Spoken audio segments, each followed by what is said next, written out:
Radio মিলনের আজকের নিবেদন হেমেন্দ্র কুমার রায়ের জয়ন্ত মানিকের কাহিনী শনি মঙ্গলের রহস্য। গল্পটি ভালো লেগে থাকলে অবশ্যই লাইক এবং শেয়ার করবেন এবং আরও নতুন নতুন গল্প শোনার জন্য সাবস্ক্রাইব করতে ভুলবেন না আমাদের official YouTube channel radio Milan audio story. শুরু হচ্ছে হেমেন্দ্র কুমার রায়ের জয়ন্ত মানিকের কাহিনী শনি মঙ্গলের রহস্য।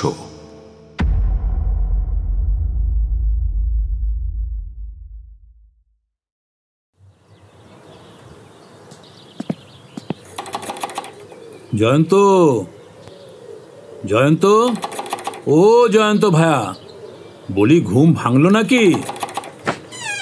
এই যে মধু, তোমার মনিব কি করছেন? মানিকবাবুর সঙ্গে চা খাচ্ছেন। বলো কি, এরই মধ্যে চায়ের আসর বসে গেছে? আরে সুন্দর বাবু যে, আসুন আসুন, বসুন। তোমাদের চা পর্ব দেখছি শেষ হয়ে গেছে। রবীন্দ্রনাথের ভাষা বদলে আমি বলতে পারি, শেষ করা কি ভালো? তেল ফুরোবার আগেই আমি দিন নিবিয়ে আলো। ওসব কাব্যি টাব্যি আমি বুঝি না, ওর মানেটা কি দাঁড়ালো তাই বলো। মানেটা হলো এই যে তেল যখন ফুরোয়নি, আলো আবার জ্বলতে পারে, অর্থাৎ চা আবার আসতে পারে। ও, আবার আসতে পারে? সাধু সাধু। ওরে মধু, সুন্দর বাবুর জন্য চা করে আন। ও আর বলতে হবে নি বাবু, সুন্দরবাবুকে দেখেই আমি খাবার তৈরি করে ফেলেছি। দেখি কি খাবার তৈরি করেছো? ওরে বাবা, অমলেট? হ্যাঁ গে হ্যাঁ, আপনি অমলেট খেতে ভালোবাসেন তাই নিন খান। বড়ই গোলক ধাঁধায় পড়ে গেছি দাদা। কিরকম কিরকম? একেবারে নতুন রকম মামলা, কিছুই কুল কিনারা করতে পারছি না ভাইয়া। মামলাটা কিসের? খুনের, খুনের। একটা দুটো নয়, একেবারে তিনটে খুন। জায়গা? রতনপুর, 24 পরগনার একটা বড় গ্রাম। আপনি কলকাতা পুলিশে কাজ করেন, এই মামলার ভার আপনার উপর পড়েছে কেন? ও অঞ্চলের পুলিশ এখানকার সাহায্য চেয়েছে। তাহলে বোধ হচ্ছে মামলাটার ভিতর অনেক রসদ আছে। রসদ না চাই, আমি তো দেখছি খালি ধোঁয়া। ধোঁয়ার তলাতেই তো আগুন থাকে সুন্দরবাবু। মামলাটা বুঝিয়ে বলুন দেখি, একেবারে গোড়া থেকেই শুরু করুন। নিন। শোনো তবে, মহেন্দ্রনাথ ঘটক হচ্ছে রতনপুর গ্রামের একজন বড় লোক। তার বয়স এখন 50-এর কাছাকাছি। প্রথম জীবনে কোনো রাজ এস্টেটে ম্যানেজারের পদে বসে তিনি বেশ কিছু টাকা রোজগার করেন। এখন চাকরি ছেড়ে দিয়ে নিজের গ্রামে এসে বসেছেন। যে টাকাটা জমিয়েছেন তারই সুদের মহিমায় একালের জন্য তার নির্ভাবনার দিন চলে যায়। এমনকি নিজের মোটর ছাড়া রাজপথে তিনি এক পাও এগোন না। বাড়িতে প্রায় উৎসব হয়। কেবল গ্রামের মাতব্বররা নন, কলকাতা থেকেও তার অনেক হোমরা চোমরা বন্ধু সেই উৎসবে আসেন। কিছুদিন আগে এইরকম একটা আমন্ত্রণ পেয়ে কলকাতা থেকে এসেছিলেন মহেন্দ্রবাবুর এক মামাতো ভাই, তার নাম সুরেন্দ্রনাথ। তিনিও খুব বড় লোক। সেদিনটা ছিল শনিবার। সন্ধ্যের সময়ে বৈঠকখানায় বসে মহেন্দ্রবাবু, সুরেন্দ্রবাবু আর রতনপুর থানার দারোগা কৈলাসবাবু এবং আরও কয়েকজন একসঙ্গে গল্পগুজব করছিলেন। বুঝলে হে, আমাদের গ্রামের খুব কাছে একটি ডাকাতে কালী মন্দির আছে। মন্দিরটা অনেক কালের পুরনো। আগে সেখানে প্রতি শনি আর মঙ্গলবারের রাত্রে নরবলি দেওয়া হতো। এখন দেবীর ডাকাত ভক্তরা আর নেই, কাজেই প্রতি শনি আর মঙ্গলবারে নরবলিও আর দেওয়া হয় না। এমনকি মায়ের রোজ পূজা পর্যন্ত বন্ধ হয়ে গেছে। মন্দিরের অবস্থাও খুব খারাপ। যে কোনো দিন দেবীর মাথার উপরে হুড়মুড় করে ছাদ ভেঙে পড়তে পারে। কিন্তু এই ভগ্ন মন্দিরের দেবতার নাম শুনলে এ অঞ্চলের লোক আজও আতঙ্কে শিউরে ওঠে। তাদের দৃঢ় বিশ্বাস, আজও মানুষের রক্ত খাবার লোভে প্রতি শনি আর মঙ্গলবারের রাত্রে ওই ডাকাতে কালীর পাষাণ মূর্তি জীবন্ত হয়ে ওঠে। তাই ওই 2 দিনের রাত্রে এ অঞ্চলের কোনো লোকই ওই মন্দিরের ধারপাশ মাড়ায় না। শোনা গেছে বহুকাল আগে কোনো কোনো দুঃসাহসী লোক শনি মঙ্গলের রাত্রে গুজবের সত্য মিথ্যে পরীক্ষা করবার জন্যে মন্দিরের কাছে গিয়েছিল। কিন্তু তারা আর ফিরে আসেনি। পরদিন সকালে মন্দির চত্বরে পাওয়া গিয়েছিল তাদের মৃতদেহ। আরে আমি হচ্ছি 1 নম্বরের নাস্তিক। চোখে দেখা যায় না বলে ভগবানকেই মানি না, আর আমাকেই তুমি কিনা এই সব পাড়া গিয়ে গুজবে বিশ্বাস করতে বলো? আমিও তাই। আমি হচ্ছি পুলিশ। মানব দানব ভূত পেতনি বা মন্ত্রতন্ত্র কিছুই মানি না। আমি কাউকেই কিছু বিশ্বাস করতে বা মানতে বলছি না, কিন্তু আজই তো শনিবারের রাত। গুজব সত্যি কিনা পরীক্ষা করার মতো বুকের পাটা আমার নেই। কিন্তু তোমাদের সাহস থাকে তো তোমরা দুজনে অনায়াসেই একসঙ্গে ওই মন্দিরটা একবার দেখে আসতে পারো। কিন্তু মনে রেখো, এ বিষয়ে কিন্তু আমার কোনো দায়িত্ব নেই। সারাদিন খাটুনির পর এই রাত্রে ছুটোছুটি করবার উৎসাহ আমার নেই। গুজব সত্যি কিনা 2 দিন পরেও পরীক্ষা করা যেতে পারে। কিন্তু আমায় তো কাল কলকাতায় ফিরতেই হবে, অতএব আমি আজকেই মন্দিরটা একবার দেখে আসতে চাই। তাহলে তো তোমাকে একলাই যেতে হবে সুরেন, কারণ আমার এখানকার চাকর বাকররা তাদের মনিবের হুকুমেও ওই মন্দিরের ত্রিসীমানায় যেতে রাজি হবে না। আমি কাপুরুষ নই দাদা, একলা যাবার মতো সাহস আমার আছে। কিন্তু আমায় একটা বন্দুক দিতে পারো? বন্দুক? বন্দুক কি করবে? আরে পাথরের মূর্তি যদি জ্যান্ত হয় তাহলে তাকে গুলি করব। কি বলেন দারোগা বাবু? পাথরের মূর্তি হত্যা করতে চাইলে আপনাদের পুলিশের আইন বাধা দেবে না তো? আইনের কেতাবে ওসব কিছু লেখা নেই সুরেনবাবু। মহেন্দ্রবাবুর কাছ থেকে একটা দোনালা বন্দুক নিয়ে ঘর থেকে বেরিয়ে যেতে যেতে সুরেন্দ্রবাবু বললেন, আপনারা সকলে এখানেই অপেক্ষা করুন, আমি ঘন্টাখানেকের মধ্যেই ফিরে এসে ডিনার করব। তারপর 1 ঘন্টা গেল, 2 ঘন্টা গেল, 3 ঘন্টা গেল, সুরেনবাবুর দেখা নেই। সকলে চিন্তিত হয়ে সেখানে বসে রইলেন। কিন্তু আতঙ্ক এতই বেশি যে সকলে মিলে সেই রাত্রে মন্দিরের কাছে যাবার সাহস পর্যন্ত দেখালো না। ভোরের আলো ফুটল, তখনও সুরেনবাবু আসেননি। তারপর সূর্য ওঠার সঙ্গে সঙ্গে মহেন্দ্রবাবু দলবল নিয়ে বেরিয়ে পড়লেন। মন্দিরে যাবার জন্য একটাই মাত্র রাস্তা আছে, পিছন দিক দিয়েও নাকি মন্দিরের ভিতরে আসা যায়, কিন্তু ওদিকের পথে অনেক কাঁটা ঝোপ, জঙ্গল আর বাঁশঝাড়। দিনের বেলাতে ওদিকে পথিক দেখা যায় না। সুরেনবাবুর দেহ পাওয়া গেল মন্দিরে যাবার প্রধান রাস্তার উপরে। তার সারা দেহে আঘাতের কোনো চিহ্ন নেই, কেবল গলার ডান দিকে একটা সূক্ষ্ম রক্তের দাগ, মানে দেহের উপরে আলপিন বা ছুঁচ বিধিয়ে দিলে যেমন দাগ হতে পারে সেই রকম। কিন্তু লাশের আশেপাশে অনেক খোঁজাখুঁজি করেও ছুঁচের মতো কোনো কিছু পাওয়া যায়নি। পরে ডাক্তারি পরীক্ষায় প্রমাণ হয়েছে সুরেনবাবু মারা পড়েছেন বিষের জন্য। দারোগা কৈলাসবাবুর উপরই মামলার ভার পড়ল, কিন্তু মামলা হাতে নিয়ে তিনি কিছু আন্দাজ করতে পারলেন না। কৈলাসবাবু ভীতু লোক নন, তার মনে হলো শনি মঙ্গলের রাতে কোনো অলৌকিক কারণে ওই মন্দির মানুষের পক্ষে মারাত্মক হয়ে ওঠে, সেটা পুরোপুরি গুজব।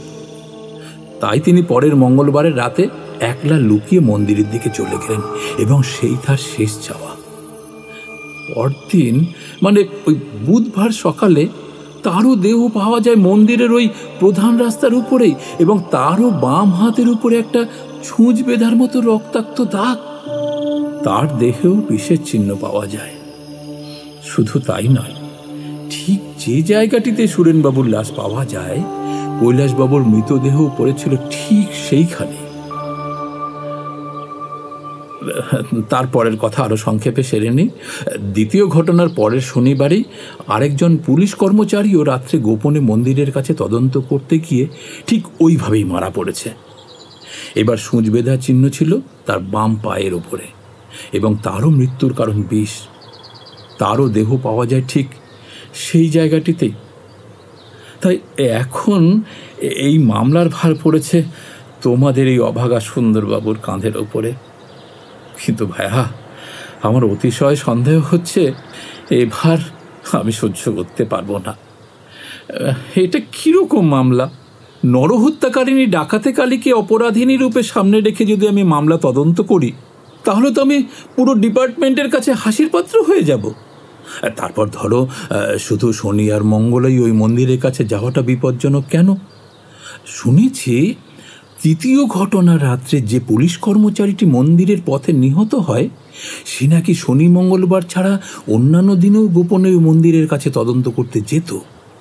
কিন্তু অন্যান্য দিনে কোনো দুর্ঘটনাই হয়নি, সেও সন্দেহজনক কিছুই দেখেনি, নিরাপদে ফিরে এসেছে। এটাই বা কীরকম রহস্য? এর মধ্যে কেমন যেন একটা ভুতুড়ে গন্ধ আছে। ভুতুড়ে গন্ধ কিনা জানি না, তবে যদি খুন হয় তাহলে উদ্দেশ্য কি? প্রত্যেক হত্যার পেছনেই কোনো না কোনো উদ্দেশ্য থাকে। এমনকি উদ্দেশ্য না পেলে আইন কোনো হত্যাকারীকে শাস্তি পর্যন্ত দিতে পারে না। কাজেই উদ্দেশ্যহীন খুনের ঘটনা নিয়ে মাথা খাটানো নিতান্তই পণ্ডশ্রম। হে মামলাটাও যেন সেরকমই। বুঝলাম। আপনার আর কি কি মনে হয়? ধরো মহেন্দ্রবাবুর মামাতো ভাই সুরেন্দ্রবাবুর কথা। তিনি স্থানীয় লোক নন, এখানকার কোনো লোকেরই তার উপর রাগ থাকার কথা নয়। তিনি মাত্র দুদিনের জন্য এখানে এসেছিলেন। তিনি যে প্রথম ঘটনার রাত্রে হঠাৎ ওই মন্দিরে যেতে চাইবেন এই কথাও বাইরের কেউ জানত না। যারা জানত তারা সকলেই সারা রাত বসেছিল মহেন্দ্রবাবুর বৈঠকখানার ভিতরেই। তাহলে ঘটনাস্থলে গিয়ে কে তাকে হত্যা করলে, আর কেনই বা করলে? তাকে হত্যা করে কার কি লাভ? তারপর ধরো দুজন পুলিশ কর্মচারীর কথা। তাদেরই বা কেন হত্যা করলো? তারা তো সন্দেহজনক কোনো সূত্রেরই সন্ধান পায়নি। দ্বিতীয় পুলিশ কর্মচারী শনি মঙ্গলবার ছাড়া অন্যান্য বারেও যে ঘটনাস্থলে গিয়েছিল, এই কথাটাও ভুলো না। অবশ্য পুলিশের কেউ কেউ সন্দেহ করছে কোনো বিষধর কিছুর কামড়েই 3 জন লোকের মৃত্যু হয়েছে, কিন্তু আমি এই যুক্তি মানি না। ওই বিষধর জীব কি শনি মঙ্গলবারই ঠিক একটি নির্দিষ্ট জায়গায় এসে অপেক্ষা করে? এটা কোনো কাজের কথা নয়। আর ওই সূচ বেঁধার ব্যাপারটাই বাকি। কে সূচ বেঁধায়? লাশের সঙ্গে বা কাছে সূচটা পাওয়া যায় না কেন? আর এত অস্ত্র থাকতে সূচের মতো অস্ত্র ব্যবহার করা কেন? বড়ই জটিল ব্যাপার। আপনার জন্য আমি বড় দুঃখ পাচ্ছি সুন্দরবাবু। তোমার দুঃখ নিয়ে তুমিই থাকো মানিক, আমাকে জ্বালাতে এসো না। না না, আমি ভাবছিলাম যত সব উঁচা মামলার ভার পড়ে আপনারই উপর। কেন, পুলিশে কি আর যোগ্য লোক নেই?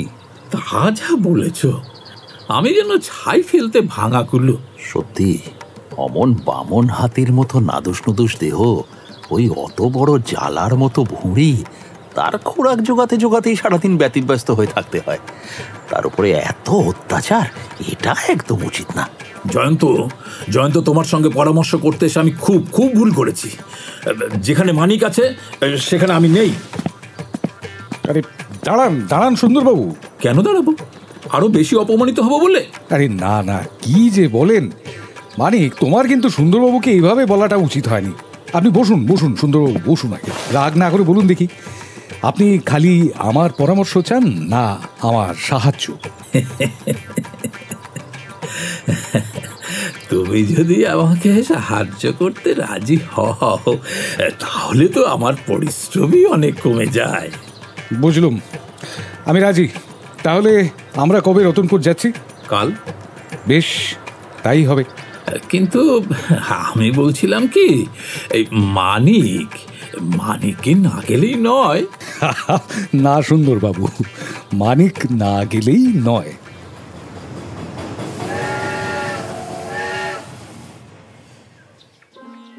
রতনপুরকে গ্রাম না বলে ছোট শহর বলাই উচিত। পথের ধারে ছোট এবং মাঝারি পাকা বাড়ির সংখ্যা নেহাত কম নয়। আবার অট্টালিকা আখ্যা পেতে পারে এমন কয়েকখানা বাড়িও চোখে পড়ে। যে অট্টালিকাখানি একেবারে নতুন, সেটির অধিকারী হচ্ছেন মহেন্দ্রবাবু। তাঁরই বৈঠকখানায় এই কাহিনীর সূত্রপাত। সুন্দরবাবুর সঙ্গে জয়ন্ত এবং মানিক ট্রেন থেকে নেমে দেখল তাদের জন্য স্টেশনের বাইরে একটা মোটর গাড়ি অপেক্ষা করছে। গাড়ির মালিক মহেন্দ্রবাবু নিজেই এগিয়ে এসে সুন্দরবাবুকে অভ্যর্থনা করলেন। তা মহেন্দ্রবাবু, আপনি কি করে জানলেন যে আজ আমরা এখানে আসব? গ্রামে যে কাণ্ডটা হয়ে গেল, তারপর সব খবর না রাখলে যে চলে না। এই থানায় গিয়ে জানতে পারলুম আজই আপনার এখানে আসার কথা, তাই আমি আপনাকে গ্রামে পৌঁছে দেওয়ার দায়িত্ব নিয়েছি। তা ভালোই করেছেন। শুনেছি স্টেশন থেকে গ্রাম নাকি 5-6 মাইলের পথ। আপনার মোটর আমাদের অনেকটা সময় বাঁচিয়ে দেবে। এই প্রাথমিক কথাবার্তার সময় জয়ন্তর দৃষ্টি নিবদ্ধ হয়েছিল মহেন্দ্রবাবুর ওপর। মহেন্দ্রবাবু লোকটি হচ্ছেন না লম্বা, না বেঁটে, না রোগা, না মোটা। গায়ের রং ফর্সা, সাজ পোশাকে রীতিমতো শৌখিনতার চিহ্ন। চোখে সোনার চশমা, গোপদাড়ি কামানো, হাতে একগাছা সোনায় বাঁধানো বেশ মোটা পাকা বাঁশের লাঠি। তার শৌখিন সাজ পোশাকের সঙ্গে ওই পাকা বাঁশের লাঠি গাছা একেবারেই মানাচ্ছিল না। জয়ন্ত লক্ষ্য করল মহেন্দ্রবাবুর চেহারার তিনটি বিশেষত্ব প্রথমেই দৃষ্টি আকর্ষণ করে। প্রথমত তাঁর অতি অমায়িক ভাব, দ্বিতীয়ত তাঁর সরল চোখ দুটি, এবং তৃতীয়ত তাঁর শিশুর মতো মিষ্টি হাসি। এই দুই ভদ্রলোক কি আপনার সঙ্গে এসেছেন? হ্যাঁ, হ্যাঁ, ওরা আমার বন্ধু আর দোস্তুর মতো নামজাদা লোক। নাম শুনলে অন্তত ওদের একজনকে আপনি হয়তো চিনতেও পারেন। বটে, তা ওদের নাম জানতে চাইলে ওরা কোনো অপরাধ নেবেন না তো? না না, সেরকম না। অপরাধ আবার কিসের? আপনি কি শখের গোয়েন্দা জয়ন্ত আর তার স্যাঙাত মানিকের নাম শোনেননি? বলেন কি স্যার, শুনিনি আবার। তা ওরাই কি জয়ন্তবাবু আর মানিকবাবু নাকি? এতক্ষণে চিনতে পেরেছি। এই জয়ন্তবাবুর নাম জানে না বাংলাদেশে এমন কে আছে? দেশ বিদেশেও যে আপনার নাম আছে। আর মানিকবাবু, আপনার নামও। শান্ত হন, আমি এই জয়ন্তচন্দ্রের পাশে একটি ক্ষুদ্র তারকা মাত্র। বাহ বাহ বাহ বাহ, আপনি তো দেখছি বেশ সুন্দর ভাষায় বিনয় প্রকাশ করতে পারেন। কিন্তু ওসব কিন্তু টিন্তুর কথা বাদ দিন মহেন্দ্রবাবু, বাজে কথার দরকার নেই, কাজের কথা বলুন। কাজের কথা আর কি বলবো মানিকবাবু, আমি তো কিছুই জানি না। ব্যাপার দেখে মাথা খারাপ হয়ে গেছে। আমার নিজের কথা বলবার কিছুই নেই। আসুন আসুন আসুন, গাড়িতে বসি। এখানে দাঁড়িয়ে দাঁড়িয়ে সময় নষ্ট করে লাভ নেই। গাড়িতে যেতে যেতেই বাকি কথা হবে। সকলে গাড়িতে উঠলেন। চালক গাড়ি চালিয়ে দিল। জয়ন্ত চালকের দিকে একবার তাকিয়ে বলল, মহেন্দ্রবাবু, আপনার এই ড্রাইভারটি তো এই দেশের লোক নয়? হ্যাঁ, ও বর্ণীয় দেশের। চমৎকার গাড়ি চালায় আর আমার অত্যন্ত বিশ্বাসী। আমার জন্যে ও হাসি মুখে প্রাণ দিতে পারে। মহেন্দ্রবাবু, যদি আমি দু একটি প্রশ্ন করি, আপনি উত্তর দিতে আপত্তি করবেন না তো? আপত্তি কেন করব, বলুন না। বেশ। শুনলাম প্রথমে যিনি মারা গেছেন সেই সুরেনবাবু সম্পর্কে আপনার ভাই হন, তাই তো?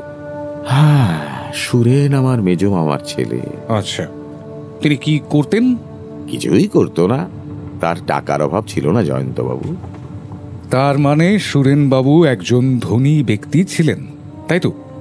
নিশ্চয়ই। সুরেনের মাসিক আয় ছিল ৮,০০০ টাকা। ওনার বাড়িতে কে কে আছে? কেউ নেই। সুরেন ছিল একেবারে একলা। আর আত্মীয় স্বজন? আত্মীয়ই বলুন আর স্বজনই বলুন, আমি হচ্ছি সুরেনের একমাত্র লোক। আমি ছাড়া এই দুনিয়ায় সুরেনের আর কোনো আত্মীয় নেই। এবার ওই কালী মন্দিরের ব্যাপারটা কি বলুন দেখি, আমি তো কিছুই বুঝতে পারছি না। আমারও অবস্থা তাই। একটা প্রবাদ শুনেছিলাম, বুঝলেন, বন্ধুদের কাছে সেই গল্পই করছিলাম। কিন্তু সেই গল্প থেকেই যে এমন ভীষণ ট্র্যাজেডির সৃষ্টি হবে সেটা আমি কল্পনাও করতে পারিনি। আপনি কি ওই ভূতুরে গল্পে বিশ্বাস করেন নাকি? সত্যি বলতে কি, আগে বিশ্বাস করতাম না, কিন্তু এখন আর বিশ্বাস না করে উপায় কি বলুন? তিনটে মানুষ এভাবে চলে গেল, এরপর কি আর অবিশ্বাস করা চলে সুন্দরবাবু? তা বটে, তা বটে, কিন্তু আদালত তো আর ভূতের গল্প মানবে না। এখানকার লোকেরা ওই গল্প ভৌতিক গল্প বলে মনে করে না। তারা বলে এসব হচ্ছে দেবতার মাহাত্ম্য। তাহলে তো আমরা নাচার। দুনিয়ার এমন কোনো পুলিশ নেই যে ভূত পেতনি বা দেবতাকে গ্রেপ্তার করতে পারে।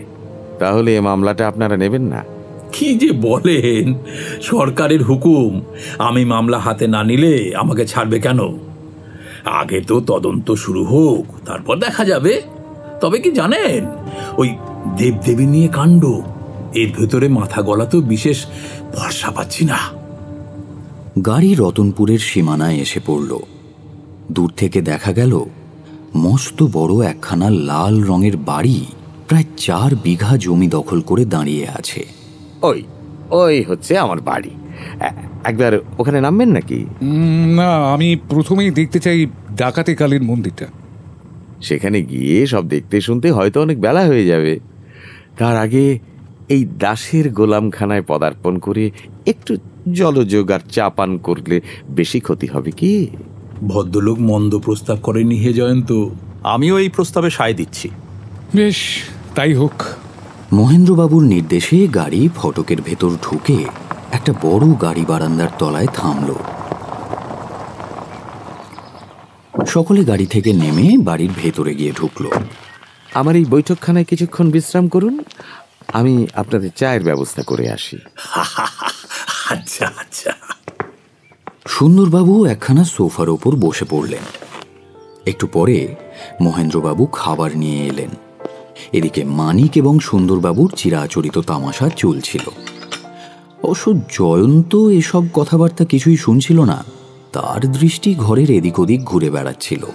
ঘরখানি আধুনিক আদর্শে বেশ ভালো করেই সাজানো। সোফা, কাউচ, টেবিল চেয়ার, পাথরের মূর্তি, তৈলচিত্র, কোনো কিছুরই অভাব নেই। মহেন্দ্রবাবু, ওই ঘরের কোণে ওই যে একটা বর্ম দাঁড় করানো রয়েছে না, ওটি আপনি কোত্থেকে কিনেছেন? উত্তরে মহেন্দ্রবাবু জানালেন, ওটা এক সাহেবের থেকে তিনি উপহার পেয়েছেন। একেবারে সেকেলে একটি বিলিতি বর্ম। আগ্নেয়াস্ত্র হওয়ার আগে ইংরেজ যোদ্ধারা নাকি ওই রকম বর্মে আপাদমস্তক ঢেকে যুদ্ধযাত্রা করত। সুন্দরবাবু বললেন, বাবা, এত বড় ভারী লোহার বর্ম, ওর ভেতরে ঢুকলে যুদ্ধযাত্রা কি? আমি তো এক পাও এগোতে পারতুম না। আপনি ওর ভিতরে ঢুকবেন? অসম্ভব। কেন? নরহস্তির জন্য বর্ম তৈরি হয়নি। সুন্দরবাবু কটমট করে মানিকের দিকে একবার তাকালেন, মুখে কিছু বললেন না। ওটার মধ্যে আমার হয়তো ঠাঁই হতে পারে, আর চলাফেরা করতেও বিশেষ কোনো অসুবিধা হবে না। কি বলো হে মানিক? হ্যাঁ, ওই বর্ম তোমারই উপযোগী বটে। জিনিসটা একটু ভালো করে নেড়ে চেড়ে পরীক্ষা করবার ইচ্ছে হচ্ছে, কিন্তু আজ আর সময়ও নেই। সে চেষ্টা না হয়ে আরেকদিন করা যাবে। কি বলেন মহেন্দ্রবাবু, আপনার আপত্তি নেই তো? না না না না না না, আমার আবার আপত্তি কিসের? জলযোগ সেরে সকলে আবার গাড়িতে গিয়ে উঠলেন। গাড়ি ছুটল সোজা কালী মন্দিরের দিকে। সেখানে পৌঁছতে 8-10 মিনিটের বেশি লাগলো না। মন্দিরটা সত্যিই প্রাচীন। ওপর দিকটা ফেটে চৌচির হয়ে গেছে এবং তার ফাটা জায়গাগুলো থেকে বাইরে মাথা চাড়া দিয়ে উঠেছে অজস্র অশ্বত্থ এবং বটের দল। একটা অশ্বত্থ গাছ তো রীতিমতো বড়। মন্দিরের ওপরের অনেক অংশ তার শাখা প্রশাখার মধ্যে অদৃশ্য হয়ে গেছে। এত পুরনো একটা মন্দির অত বড় একটা গাছের ভার কি করে যে এখনো সহ্য করে আছে, ভাবলে সত্যিই অবাক লাগে। যে পথটা মন্দিরের চাতালে গিয়ে পড়েছে তার দুই দিকেই রয়েছে এক টানা জঙ্গল। মন্দিরের পেছনেও তাই, চাতালের ওপরও আগাছার ভিড়। বাহ, জায়গাটা কিন্তু আমার বেশ লাগছে। এখানকার বাসিন্দা হলে আপনি বোধহয় ও কথা বলতে পারতেন না। কেন? দেখছেন না, এত কাছেই লোকালয়, তবু এখানে জঙ্গল কত ঘন। এ ভয়াবহ জায়গা মানিকবাবু। অতি বড় ভক্ত ভরসা করে দেবীকে এখানে পূজা দিতে আসে না। মানুষের সঙ্গ হারিয়ে এই জায়গাটা এখন অভিশপ্ত হয়ে গেছে। জঙ্গলের দুদিকেই ঘন ঘন মুখ ফিরিয়ে সুন্দরবাবু অগ্রসর হচ্ছিলেন অত্যন্ত সাবধানে। সুন্দরবাবু, আজ তো শনিও নয়, মঙ্গলও নয়। আপনার অতটা সাবধান না হলেও চলবে। জানি না বাবা, বলা তো যায় না। মহেন্দ্রবাবু, যারা মারা গেছে তাদের 3 জনের লাশ কোথায় পাওয়া গিয়েছে? এই ঠিক ঠিক ওইখানে। জয়ন্ত সেখানে গিয়ে বাম দিকের বনের দিকে তাকিয়ে খানিকক্ষণ স্তব্ধ হয়ে দাঁড়ালো। বন সেখানে বেশ ঘন, ঝোপের পর ঝোপ দাঁড়িয়ে আছে। তাদের ঠেলে নজর যায় না। জয়ন্ত জঙ্গলের দিকে অগ্রসর হলো। জয়ন্ত, আমরা সঙ্গে যাব নাকি? না। ঝোপঝাড় ঠেলে জয়ন্ত বনের ভেতরে প্রবেশ করল। তারপর 5-10 মিনিট কেটে গেল, কিন্তু জয়ন্তর পাত্তা নেই। জয়ন্তর এরকম খামখেয়ালি কাজকর্ম আমার একদম ভালো লাগে না। এত জায়গা থাকতে ওখানে ঢোকার কি প্রয়োজন ছিল? কি আছে ওখানে? কিছুই নেই, শুধু বড় বড় বুড়ো গাছ, কাঁটা ঝোপ, দিনেও সন্ধ্যার মতো অন্ধকার। শুধু তাই নয়, ওখানে কেউটে সাপও আছে অনেক। এই সময় জয়ন্ত বনের ভেতর থেকে বেরিয়ে এলো। কেমন হাওয়া খেলে? তা মন্দ না। আপনাকে একটা কথা জিজ্ঞাসা করতে চাই মহেন্দ্রবাবু। করুন।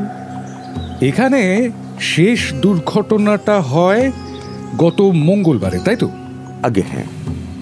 দুর্ঘটনাটা কত রাত্রে ঘটেছিল সে কথা বোধহয় আপনি বলতে পারবেন না, তাই না? আগে না, তবে লাশ পরীক্ষা করে ডাক্তাররা মত দিয়েছিল লোকটি মারা পড়েছে রাত 12টার খানিক পরে।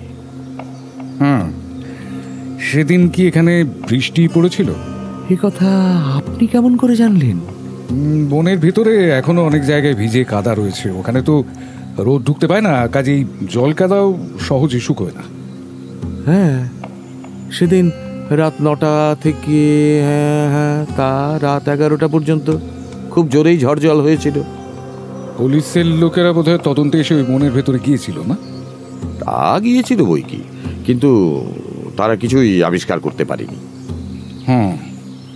আচ্ছা, পুলিশের সঙ্গে সঙ্গে এইটা বলুন তো, খালি পায়ে কোনো লোক কি ওই বনের ভেতরে ঢুকেছিল? তদন্তের সময় আমিও পুলিশের সঙ্গে ছিলাম, কিন্তু আমাদের কারুরই পা তো খালি ছিল না। জুতো না পরে ওই জঙ্গলে প্রবেশ করাও নিরাপদ নয়। আচ্ছা, স্থানীয় লোকরাও কি খালি পায়ে জঙ্গলের মধ্যে যায় না? বললাম না এই জায়গাটাকে সকলে অভিশপ্ত বলে মনে করে। একে গ্রাম্য লোকদের মধ্যে কুসংস্কারের অন্ত নেই, তার উপরে গত মঙ্গলবারের আগেই এখানে দুটো সাংঘাতিক ঘটনা ঘটে গেছে। তারপরও ওই জঙ্গলে স্থানীয় লোকরা আসতে সাহস করবে? অসম্ভব মশাই।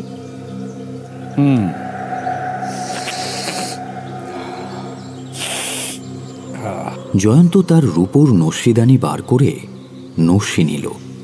মানিক বুঝল এটা সুলক্ষণ।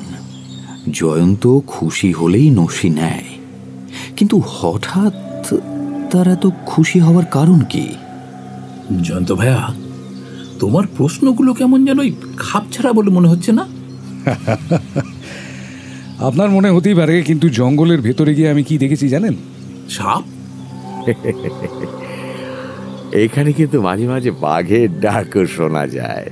বাহ, তাহলে তো শোনায় সোহাগা। আরে ও সব কিছুই না, আমি শুধু কয়েকটা পায়ের ছাপ দেখেছি মানুষের। গত মঙ্গলবার রাত্রে বৃষ্টি হওয়ার পর খালি পায়ে কোনো লোক ওই জঙ্গলের এমন একটা জায়গায় এসে দাঁড়িয়েছিল যেখান থেকে ঝোপঝাপের ফাঁক দিয়ে পথের এইখানটাই এই জায়গাটা বেশ স্পষ্ট দেখা যায়, বুঝলেন? একই লোকের অনেকগুলো পায়ের দাগ। কোনো দাগের গভীরতা দেখে আন্দাজ করতে পেরেছি যে লোকটা ওইখানে দাঁড়িয়ে বেশ খানিকক্ষণ অপেক্ষা করেছিল। যেখানে সে দাঁড়িয়েছিল সেখানকার কাদা এখন অনেকটা শুকিয়ে এসেছে, তাই পায়ের দাগগুলো পরীক্ষা করতে আমার কোনোই অসুবিধা হয়নি। কিন্তু শুধুমাত্র পায়ের দাগ নয়, আরও একটা চিহ্ন আমি লক্ষ্য করেছি। কি চিহ্ন? লোকটার হাতে, বুঝলেন, একটা অদ্ভুত রকমের লাঠি ছিল। অদ্ভুত রকম মানে? কোনো একটা ফাঁপা ডান্ডা বা নলের মতো জিনিসের একটা মুখ যদি আপনি ভিজে মাটির উপর রেখে খানিকক্ষণ দাঁড়িয়ে থাকেন, তাহলে কিরকম চিহ্ন পড়বে বলুন দেখি? ফাঁপা ডান্ডা ভিজে মাটির উপরে চেপে ধরলে খানিকটা মাটি গোলাকার হয়ে বড়ির মতো উপরের দিকে উঠে পড়ে। ঠিক ওই রকম একটা ফাঁপা লাঠির একাধিক দাগ আমি মাটির উপরে লক্ষ্য করছি। ফাঁপা লাঠি? সে আবার কি? এক তো জানি গুপ্তি, ছোট তলোয়ার রাখবার জন্যে গুপ্তির ভিতরটা ফাঁপা থাকে। এ গুপ্তির দাগ নয়, গুপ্তির ভিতরটা ফাঁপা হলেও তার দুদিকের মুখই বন্ধ থাকে। তবে তুমি কিসের দাগ দেখেছো? সেইটাই তো ধরতে পারছি না। কিন্তু লোকটা কে? দিনের বেলাতেই যেখানে মানুষের চলাচল নেই সেখানে দুর্যোগের রাত্রে, বিশেষ করে দুর্যোগময় মঙ্গলবারের রাত্রে, ঝড় বৃষ্টির পরেও কোনো দুঃসাহসী লোক কি কারণে অমন এক অদ্ভুত একগাছা লাঠি নিয়ে ওই গভীর জঙ্গলের ভিতরে এসে অপেক্ষা করছিল? ওই লোকটাকে যদি আমরা আবিষ্কার করতে পারি সুন্দরবাবু, তাহলেই বোধহয় সব রহস্য পরিষ্কার হয়ে যেতে পারে। সাবাস ভাইয়া, সাবাস। গাছে না উঠতেই এক কাঁদি। ঘটনাস্থলে পা রাখতে না রাখতেই তুমি যে একটা মস্ত বড় সূত্র আবিষ্কার করে ফেলেছ। হে, এটা যে কিরকম সূত্র আমি বুঝতে পারছি না। গেল মঙ্গলবারের রাত্রে অমন দুর্যোগের পরেও কোনো মানুষ যেই ভয়ঙ্কর জঙ্গলে বেড়াতে আসতে পারে, এ কথা আমার কিছুতেই বিশ্বাস হচ্ছে না। কেবল ডাকাতেকারী সর্বনাশা খিদে নয়, ওই বনের ভিতরটা সত্যি সত্যি বিষধর সাপ আর বুনো শুয়োরের মুক্তাঞ্চল। তার উপর মাঝে মাঝে বাঘের ডাকও শোনা যায়। ওই বনে অমন সময় যে মানুষ আসবে সে দুঃসাহসী নয়, সে হচ্ছে বদ্ধ পাগল। তারপর ওই ফাঁপা লাঠি, ওটা কোন কাজে লাগে মা কালীই জানেন। দেখুন, আমি যা দেখেছি তাই বলছি মহেন্দ্রবাবু। সম্ভব অসম্ভবের কথা নিয়ে এখন মাথা ঘামাচ্ছি না। আপাতত চলুন মন্দিরের ভেতরটা একবার দেখে আসি। সকলে মন্দিরের দিকে এগিয়ে চলল। চাতালের ওপরেই অপরিসর রোয়াক, কিন্তু রোয়াকে উঠবার সিঁড়ির ধাপগুলো ভেঙে গিয়েছে। মন্দিরের ভেতর আধো আলো আধো অন্ধকার। সামনের দিকে তাকিয়েই খানিক স্পষ্ট এবং খানিক অস্পষ্ট রূপে যে মূর্তি দেখা গেল তা অবর্ণনীয় বললেও চলে। জয়ন্তর মতো সাহসী মানুষের হৃৎপিণ্ডও সেই মূর্তি দেখে ধরফর করতে লাগল। বাংলাদেশের সর্বত্রই কালী মূর্তি আছে অগুন্তি, কিন্তু সেসবের মধ্যে সবচেয়ে ভয়ঙ্করী হচ্ছে বঙ্গাধিপতি মহারাজা প্রতাপাদিত্যের প্রতিষ্ঠিত যশোরেশ্বরী মূর্তি। সেই মূর্তির মুখ দেখলে মনের মধ্যে ভক্তির আগে জেগে ওঠে বিষম আতঙ্কের ভাব। কিন্তু তাকেও টেক্কা দিয়েছে রতনপুরের এই ডাকাতে কালীর মূর্তি। কোষ্ঠী পাথরে গড়া ৮-৯ হাত উঁচু দেবী মূর্তি। মাথার পেছন দিকে আগে বোধহয় সত্যিকারের কেশদাম ছিল, কিন্তু এখন দেবী মুণ্ডিত মস্তক। চোখগুলো কি দিয়ে যে গড়া, ঝাপসা আলোয় সেটা বোঝা গেল না, কিন্তু সকলেরই মনে হলো মূর্তির দুই চোখ যেন উৎকট রক্ত পিপাসায় জীবন্ত হয়ে ধক ধক করে জ্বলছে। সাপদ জন্তুর মতো নিষ্ঠুর করাল দন্ত এবং ততোধিক নির্দয় লকলকে রক্তাক্ত জিহ্বা। মূর্তির গায়ে যে মুন্ডমালা রয়েছে তা পাথরের তৈরি নয়, সত্যিকারের মনুষ্য শিশুর মুন্ড দিয়েই তা তৈরি করা হয়েছে। নিচের দিকের বাম হস্তেও একটি রক্তমাংসহীন আসল মানুষের মুন্ড ঝুলছে। প্রায় কুণ্ডলীকৃত মহাদেবের দেহের ওপর মূর্তি যে ভয়ঙ্কর ভঙ্গিতে পদনিক্ষেপ করে দাঁড়িয়ে রয়েছে তা দেখলে বুকের ভেতর একটা আতঙ্কের ঝড় ওঠে। সকলেই খানিকক্ষণ স্তম্ভিত এবং নির্বাক হয়ে দাঁড়িয়ে রইল। শুনেছি এই ডাকাতরা আগে প্রতি রাত্রে নরবলি দিয়ে দেবীর হাতে নিত্য নতুন নরমুণ্ড ঝুলিয়ে দিত। হয়তো আজ আমরা দেবীর হাতে যে নরকরটি দেখছি সেটি হচ্ছে ওই মন্দিরের শেষ নরবলিরই নিদর্শন। হঠাৎ নিস্তব্ধ মন্দিরের ছাদের তলায় কি যেন শব্দ হলো। ও কিসের শব্দ? আর এখানে নয় জয়ন্ত, এসো আমরা এখান থেকে পালাই, না হলে চরম বিপদ।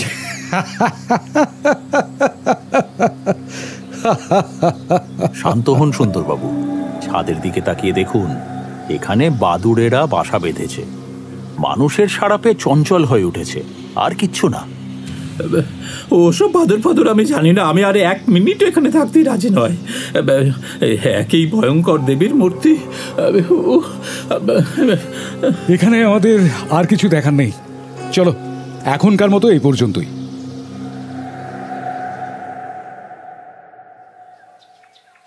মহেন্দ্রবাবুর ইচ্ছে ছিল সুন্দরবাবুরা তাঁর বাড়িতেই অতিথি হয়ে থাকুন। কিন্তু সুন্দরবাবু রাজি হতে পারলেন না, কারণ থানার লোকেরা ইতিমধ্যেই তাঁর জন্য বাসার ব্যবস্থা করে রেখেছিল। দোতলা বাড়ি, সব ঘরই সংসারের পক্ষে দরকারি আসবাবপত্র দিয়ে মোটামুটি সাজানো। ওপরের ঘরে বসলে গ্রামের ভেতর এবং বাইরেটা অনেক দূর পর্যন্ত নজর রাখা যায়, এমনকি কালী মন্দিরের জঙ্গলটাও দেখা যায়। কালী মন্দির থেকে ফিরে এসে দ্বিতীয় দিনের সন্ধ্যা পর্যন্ত জয়ন্ত কারোর সঙ্গে কিচ্ছু আলোচনা করেনি। সে চুপচাপ শুয়ে বসে আছে বটে, কিন্তু মনে মনে সর্বদাই যে শনিমঙ্গলের রহস্য নিয়ে নাড়াচাড়া করছে তা মানিক বুঝতে পারে। কিন্তু সুন্দরবাবু এক মিনিটও নিশ্চিন্ত হয়ে বসে নেই। তিনি বারংবার থানায়, মহেন্দ্রবাবুর বাড়িতে বা গ্রামের অন্যান্য লোকজনের কাছে ছুটোছুটি করছেন। নানা লোকের মুখ থেকে হত্যা রহস্য সম্বন্ধে তথ্য সংগ্রহ করে ডায়েরির পাতা ভরিয়ে ফেলেছেন এবং মাঝে মাঝেই উত্তেজিত হয়ে জয়ন্তর কাছে ছুটে এসে হাঁপাতে হাঁপাতে বলছেন,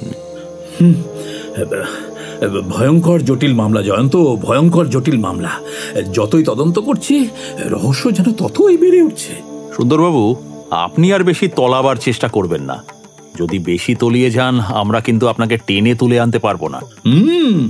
আমি কি তোমাদের মুখ চেয়ে বসে আছি নাকি? উপরে ভেসে উঠবার শক্তি আমার নিজেরই আছে। তাহলে দয়া করে ভেসে উঠে আমাদের চমকে দিন। তোমাদের চমকে দেবার ইচ্ছে আমার মোটেও নেই। আমি হচ্ছি সরকারি কর্মচারী, এখানে এসেছি সরকারের হুকুম তামিল করতে। তাহলে তাই করুন। বারবার কানের কাছে বক বক করে আমাদের আর জ্বালিয়ে মারবেন না।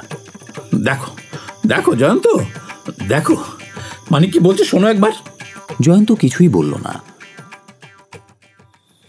দ্বিতীয় দিনের সন্ধ্যায় মহেন্দ্রবাবুর বাড়িতে তাদের সকলের নিমন্ত্রণ ছিল। সন্ধ্যার সময় ইউনিফর্ম ছেড়ে সুন্দরবাবু নিমন্ত্রণ রাখার জন্য শৌখিন সাজ পোশাক পরবার চেষ্টা করছেন। এমন সময় জয়ন্ত ডাক দিল, সুন্দরবাবু শুনছেন? বলো ভাইয়া। আজ আমাদের নিমন্ত্রণে যাওয়া হবে না। সে কি, কেন? বিশেষ দরকারে আজ আমাদের অন্য জায়গায় যেতে হবে। কিন্তু আমাদের এমন কি বিশেষ দরকার আছে? আজ শনিবার। সে আমিও ভুলিনি। আজ পাথরের কালী জ্যান্ত হয়ে ওঠেন। ও কথাও আমি জানি। আজ রাত্রে আমরা জীবন্ত দেবী দর্শন করতে বেরোবো। মানে? মানেটা আপনি বুঝতে পারছেন না সুন্দরবাবু? তোমার মাথা খারাপ হয়ে গেছে জয়ন্ত? আজ্ঞে না, অনেক ভেবে চিনতে আমি বুঝতে পেরেছি শনি মঙ্গলের এই রহস্য ভেদ করতে গেলে ওই দুই নির্দিষ্ট দিনে যথাসময়ে কালী মন্দিরে হাজির থাকতে হবে। এই কথাটা তোমার আগেও আরো দুজন পুলিশ কর্মচারী বুঝতে পেরেছিলেন। তাদের কি লাভ হয়েছে জানো তো? জানি, তারা আর বেঁচে নেই। তা তুমি কি আমাদেরও নির্বোধের মতো আত্মহত্যা করতে বলছো? সুন্দরবাবু, আমাদের আগে যারা গেছিলেন তাদের ভুলগুলো আমরা করব না। প্রথমত, তারা মন্দিরে পাহারা দিতে গিয়েছিলেন একা একা। আমরা তিনজনেই যাব একসঙ্গে। এক জোড়া চোখের চেয়ে তিন জোড়া চোখ একসঙ্গে ঢের বেশি কাজ করতে পারে, এটা আপনি মানেন তো? দ্বিতীয়ত, মন্দিরে যাওয়ার যে চলতি পথটা, সেই পথটাই তাঁরা নিয়েছিলেন। আমার দৃঢ় বিশ্বাস বিপদ ওত পেতে থাকে ওই চলতি পথটারই কোনো এক জায়গায়। তাই আমি স্থির করেছি মন্দিরের পিছনে যে জঙ্গল আছে তারই ভিতর দিয়ে চুপি চুপি আমরা যথাস্থানে গিয়ে দাঁড়াবো। ওরে বাবা, সে তো অসম্ভব ব্যাপার। কেন অসম্ভব? কেন? সে জঙ্গল যে খুবই গভীর, আর আজ হচ্ছে অমাবস্যার রাত। আমরা সঙ্গে টর্চ নেব। বনে আরো ভয়ঙ্কর কত কিছু আছে। ভয়ঙ্করকে ভয় করলে গোয়েন্দাগিরি চলে না সুন্দরবাবু। তুমি একবারও ওই মহেন্দ্র বাবুর কথা ভেবে দেখছো না জয়ন্ত? ভদ্রলোক সারাদিন ধরে আমাদের জন্য হয়তো আজ কত আয়োজনই না করে রেখেছেন। তুমি কি সমস্তই পণ্ড করতে চাও? কাল তার কাছে আমরা মুখ দেখাবো কেমন করে? কাল তার কাছে মুখ দেখাতে আমার একটুও লজ্জা করবে না। তার আয়োজনের চেয়ে আমাদের আজকের কাজটা বেশি দরকারি সুন্দরবাবু। আপনি থানার কাউকে ডেকে এক্ষুনি তাকে চিঠি লিখে জানিয়ে দিন যে অত্যন্ত জরুরি দরকারের জন্যে আমরা আজ তার নিমন্ত্রণ রাখতে পারবো না। কেমন? বেশ, তাই হবে।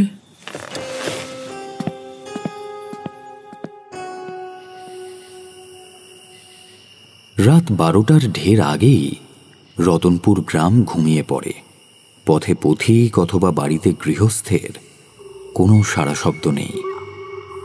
সম্প্রতি বিশেষ করে শনি মঙ্গলবারই রাত নামার সঙ্গে সঙ্গে রতনপুরের চারিদিকে কেমন একটা অপার্থিব থমথমে ভাব সঞ্চারিত হয়। সকলেই যেন প্রস্তুত হয়ে থাকে নতুন কোনো মারাত্মক দুর্ঘটনার জন্য। কিন্তু সেই ভয় উপেক্ষা করেই এগিয়ে চলেছে তিনজনে। মিনিট 4-5 যেতে না যেতেই সুন্দরবাবু মাটির ওপর বসে পড়লেন। ভগবান, ভগবান আমাকে রক্ষা করুন, আমি আর এগোতে পারবো না। কি হলো সুন্দরবাবু? হবে আর কি, একেবারে যাচ্ছে তাই কাণ্ড। যে দেখো, কাটার কোচায় খালি আমার পোশাক নয়, আমার গা পর্যন্ত চিরে ফালা ফালা হয়ে গেল। বিকট একটা চিৎকার করে এক লাফে সুন্দরবাবু দাঁড়িয়ে উঠে রীতিমতো তাণ্ডব নৃত্য শুরু করে দিলেন। তার উপরে ওরে বাপরে বাপ, গেছে রে। কি হলো সুন্দরবাবু? অমন ধেই ধেই করে নাচছেন কেন? কাঁকড়া বিছে, আমার ঘুরের উপরে মস্ত একটা কাঁকড়া বিছে উঠেছে। কাঁকড়া বিছে তো নাচছেন কেন? আমি নাচছি না মূর্খ, আমি নাচছি না, আমি লাফাচ্ছি লাফিয়ে ঝাঁকুনি মেরে বিছেটাকে ফেলে দেওয়ার চেষ্টা করছি। মানিক সুন্দরবাবুর দেহের উপর টর্চের আলো ফেলে বলল, ও তাণ্ডব নৃত্যে পৃথিবীর মাটি টলে যায়। কাঁকড়া বিছে কি আর আপনার গায়ের উপরে থাকতে পারে? দেখেছো জয়ন্ত, কেন আমি রাতে এই জঙ্গলে আসতে মানা করেছিল? এখন বুঝতে পারছো? একটা বিষয় আমি বুঝতে পারছি না। আজ রাতে আমরা চুপি চুপি মন্দিরে যাব ভেবেছিলাম, কিন্তু আপনি এমন চিৎকার করছেন যে 1 মাইলের ভেতর সমস্ত প্রাণীর ঘুম ভেঙে গেছে। কি করবো বলো ভাইয়া, বুনো কাঁকড়া বেঁচে কামড়ালে আমি কি আর বাঁচতাম? চেঁচাতে হয়েছে নিতান্তই প্রাণের দায়ে। এখন আমাদের সঙ্গে আসবেন না এখানে দাঁড়িয়ে দাঁড়িয়ে বক্তৃতা দেবেন? চলো, পড়েছি মোগলের হাতে, খানা খেতে হবে সাথে। সকলে আবার হাঁটতে লাগলো, কোথাও মাথা হেঁট করে, কোথাও কাঁটা ঝোপ পাশ কাটিয়ে, কোথাও বা রীতিমতো হামাগুড়ি দিয়ে। এইভাবেই তারা এগিয়ে চলল মন্দিরের দিকে। বাবা গো, আমি জীবনে কখনো এমন অন্ধকার দেখিনি। চুপ! সকলে নীরবে আড়ষ্ট হয়ে দাঁড়িয়ে রইল। কিছুক্ষণ পর অন্ধকারের ভেতরে খানিক তফাতেই শোনা গেল একটা শব্দ। তারপর গাছের ডালপালা নাড়া দিতে দিতে শব্দটা ক্রমেই দূরে চলে যেতে লাগলো। জয়ন্ত, কিছু একটা এক গাছ থেকে আরেক গাছে লাফাতে লাফাতে চলে যাচ্ছে। বাঁদর বা হনুমান হবে। আমাদের সাড়া পেয়ে সরে পড়ল। হনুমানই হোক আর বাদুরই হোক, আমি ভেবেছিলাম মা কালীর সাঙ্গপাঙ্গদের কেউ বুঝি আমাদের আদর করতে আসছে। কিন্তু বাঁদর বা হনুমান কি রাতের অন্ধকারেও চোখে দেখতে পায়? আমার তো বিশ্বাস অন্ধকারে ওরা মানুষেরই মতো অন্ধ। এই বলেই মানিক জোরালো টর্চের আলো বনের ওপর দিকে নিক্ষেপ করল। খানিকটা তফাতে দেখা গেল একটা খুব বড় গাছের ডালপালায় সন্দেহজনক চাঞ্চল্য, কিন্তু কোনো জীবের অস্তিত্ব কারোর নজরে পড়ল না। আমার মনে হয় কারোর কোনো চর গাছের উপরে বসে পাহারা দিচ্ছিল। আমাদের সাড়া পেয়ে সে এখন খবর দিতে গেছে। এখন আর ওসব আলোচনা করে কোনো লাভ নেই। লাভ আছে, আমাদের এখনই এখান থেকে সরে পড়া উচিত, নইলে শেষটা আমাদের বিষাক্ত সূচের খোঁচা খেয়ে পটল তুলতে হবে। পা টিপে টিপে এগিয়ে চলুন, আর চোখ কান সজাগ রাখুন, রিভলভারটা হাতে রাখুন। তিনজনে হাঁটু গেড়ে চতুষ্পদের মতো অগ্রসর হতে লাগলো। কিন্তু কিছুক্ষণ পরেই সুন্দরবাবুর হাতে কাঁটার মতো কি একটা বিঁধে গেল। প্রথমটা তিনি সেটাকে বিষাক্ত সূচের খোঁচা মনে করে বিকট কণ্ঠে আর্তনাদ করতে উদ্যত হয়েই আবার নিজেকে সামলে নিলেন। এখানটা মনে হচ্ছে মন্দিরের চাতাল। আগাছার জঙ্গল, কোথাও কোথাও 3 ফুট, কোথাও 4 ফুট। তারই ভেতরে গা ঢাকা দিয়ে তিনজনে খানিকক্ষণ চুপ করে বসে রইল। হঠাৎ জয়ন্তর পায়ের ওপর দিয়ে বিদ্যুৎ বেগে কি একটা যেন চলে গেল, যেন এক কাছা জীবন্ত মোটা দড়ি। তার স্পর্শ কনকনে ঠান্ডা। জয়ন্ত বুঝল সেটা নিশ্চয়ই কোনো সাপ, কিন্তু কোনো রকম চাঞ্চল্যই সে প্রকাশ করল না। স্থির হয়ে বসে রইল। বাবা গো, চুপ! জয়ন্ত, জয়ন্ত, আমার কিন্তু এবার সত্যি সত্যি ভয় করছে জয়ন্ত। চুপ চুপ, একদম শব্দ নয়, চুপ। মিনিট চারেক সকলে নিশ্চল এবং নিষ্পন্দ হয়ে সেখানেই বসে রইল। মানিক হঠাৎ হাত বাড়িয়ে জয়ন্তর গা টিপল। সুন্দরবাবু উৎকর্ণ হয়ে একটু উঁচু হয়ে বসলেন। সেই তিমিরাবৃত গভীর নীরবতার মধ্যে একটা অস্বাভাবিক শব্দ শোনা যাচ্ছে। মরা ঝরা শুকনো পাতাদের ভেতর দিয়ে জীবন সঞ্চার করে ধীরে ধীরে কেউ যেন অতি সাবধানী পায়ে এগিয়ে আসছে। তিনজনেই রুদ্ধশ্বাসে শুনল। পায়ের শব্দ ধীরে ধীরে চাতালের দিকে ঠিক মাঝখানে এসে থেমে গেল। খানিকক্ষণ আর কিছু শোনা যায় না। যে এসেছে সে চুপ করে দাঁড়িয়ে আছে। শব্দটা যেখানে এসে থেমেছিল অনুমান করা যায় সেই জায়গাটা জয়ন্তদের কাছ থেকে 15-16 হাতের বেশি দূর হবে না। আবার মাটির ওপর শুকনো পাতার মর্মধ্বনি। অন্ধকার ভেদ করে নিশাচর অতিথি আবার ফিরে চলে যাচ্ছে। কিন্তু এবার সে ধীরে যাচ্ছে না, এবার সে ছুটছে রীতিমতো দ্রুত বেগে।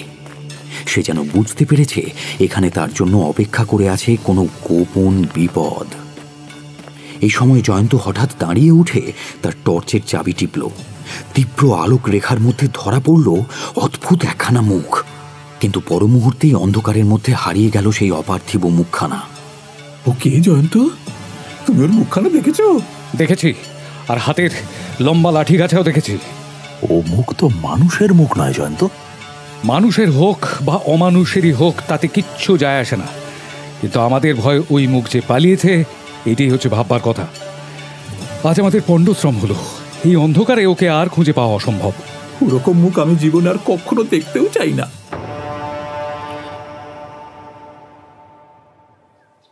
ঘুম থেকে উঠে মানিক ওপাশের বিছানায় তাকিয়ে দেখল জয়ন্ত এর মধ্যে বেরিয়ে গেছে।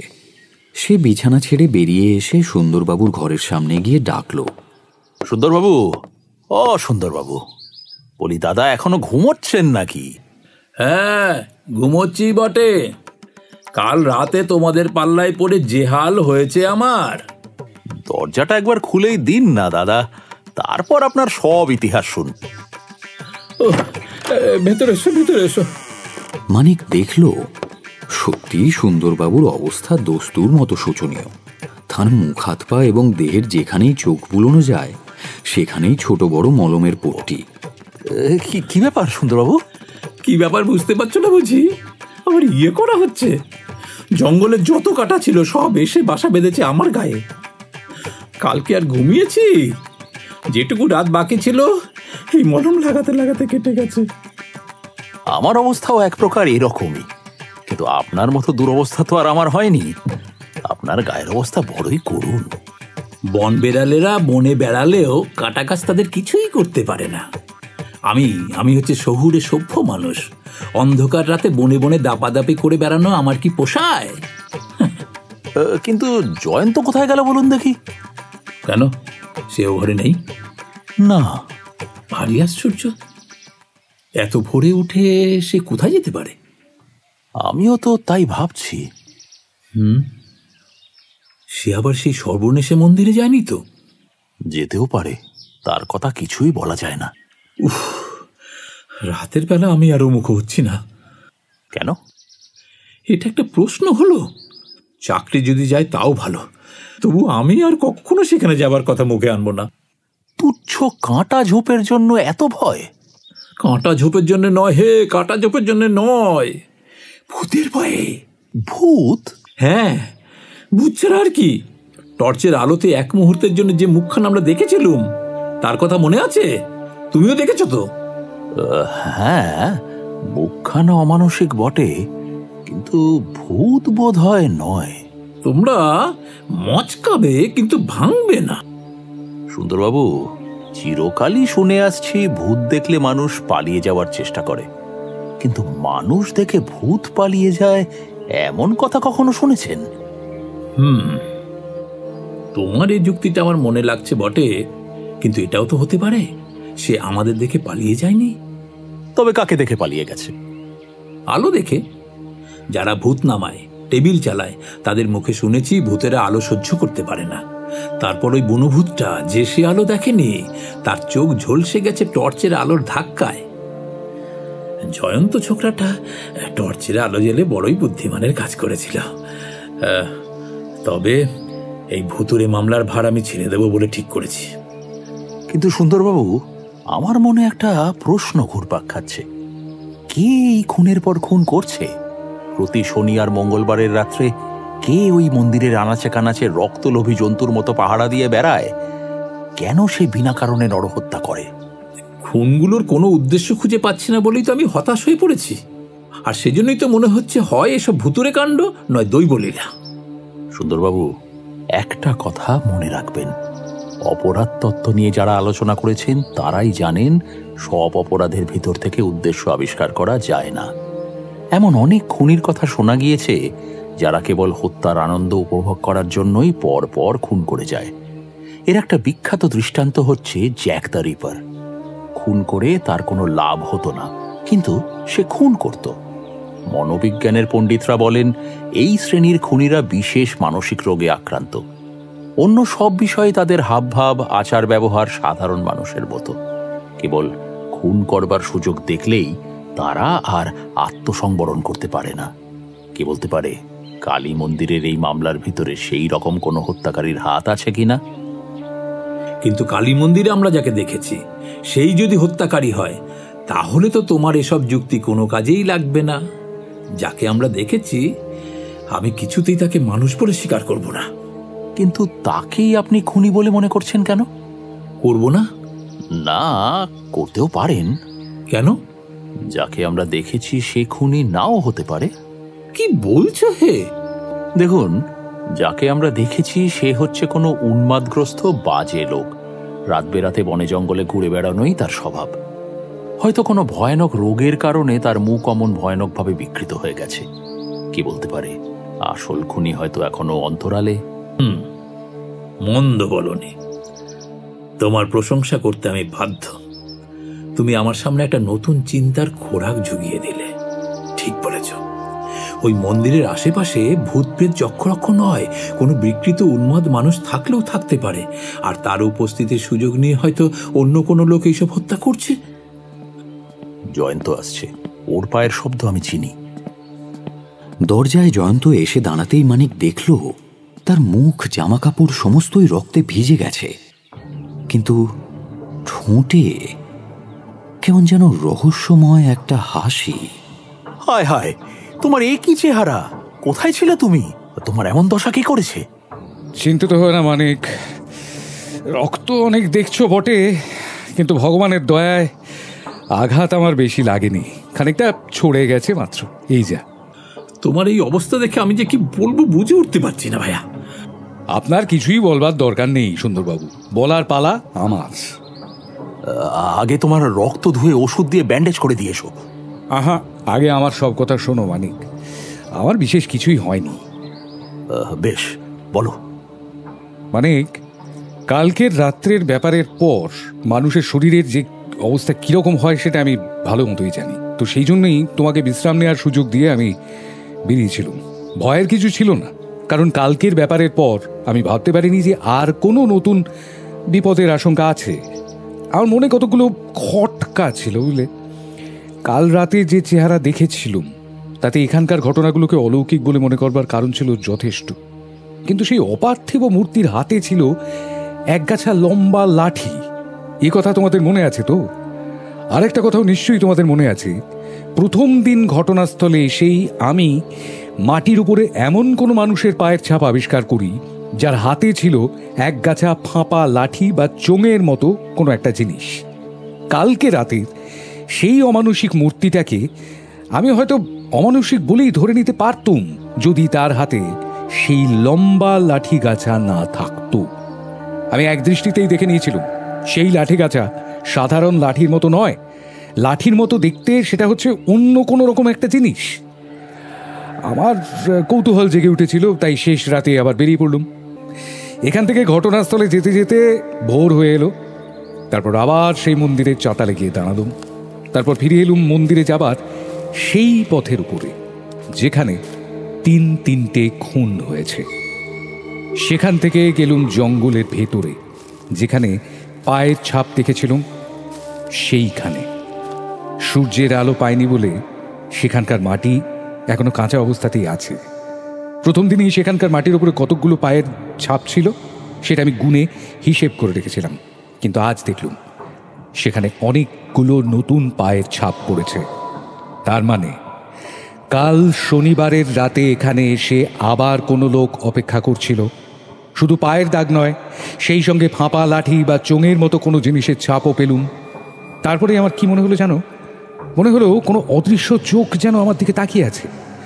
তখনই রিভলভার বার করে এদিক ওদিক এগিয়ে গেলুম, কিন্তু কাউকে দেখতে পেলুম না। সেখানকার জঙ্গল এমন ঘন যে সকালেও মনে হলো আমি যেন রাত্রির অন্ধকারেই দাঁড়িয়ে আছি। কোথাও কাউকে দেখতে না পেয়ে আবার চললুম মন্দিরের দিকে। কিন্তু যেতে যেতে সন্দেহ জাগল।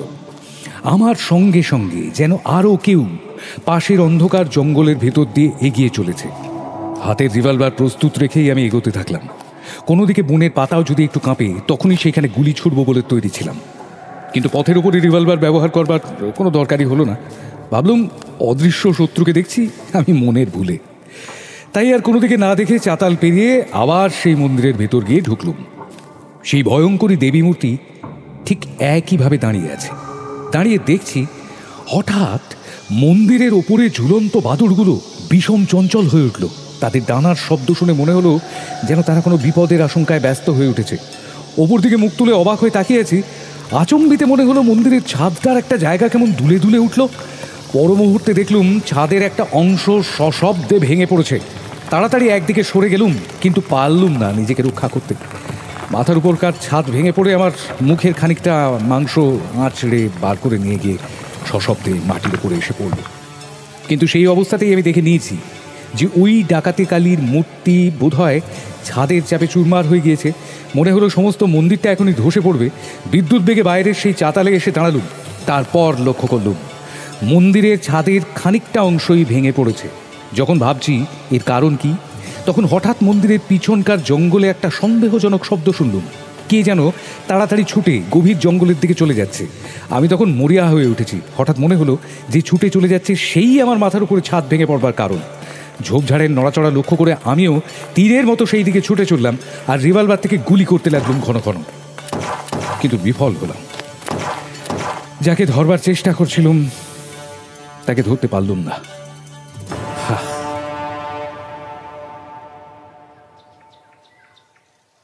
আজ মঙ্গলবার। সুন্দরবাবু খবরের কাগজ পড়ছেন। জয়ন্ত আর মানিক বসে আছে। এমন সময় মহেন্দ্রবাবু এসে হাজির হলেন। হ্যাঁ, এই সব খবর শুনেছেন বোধহয়।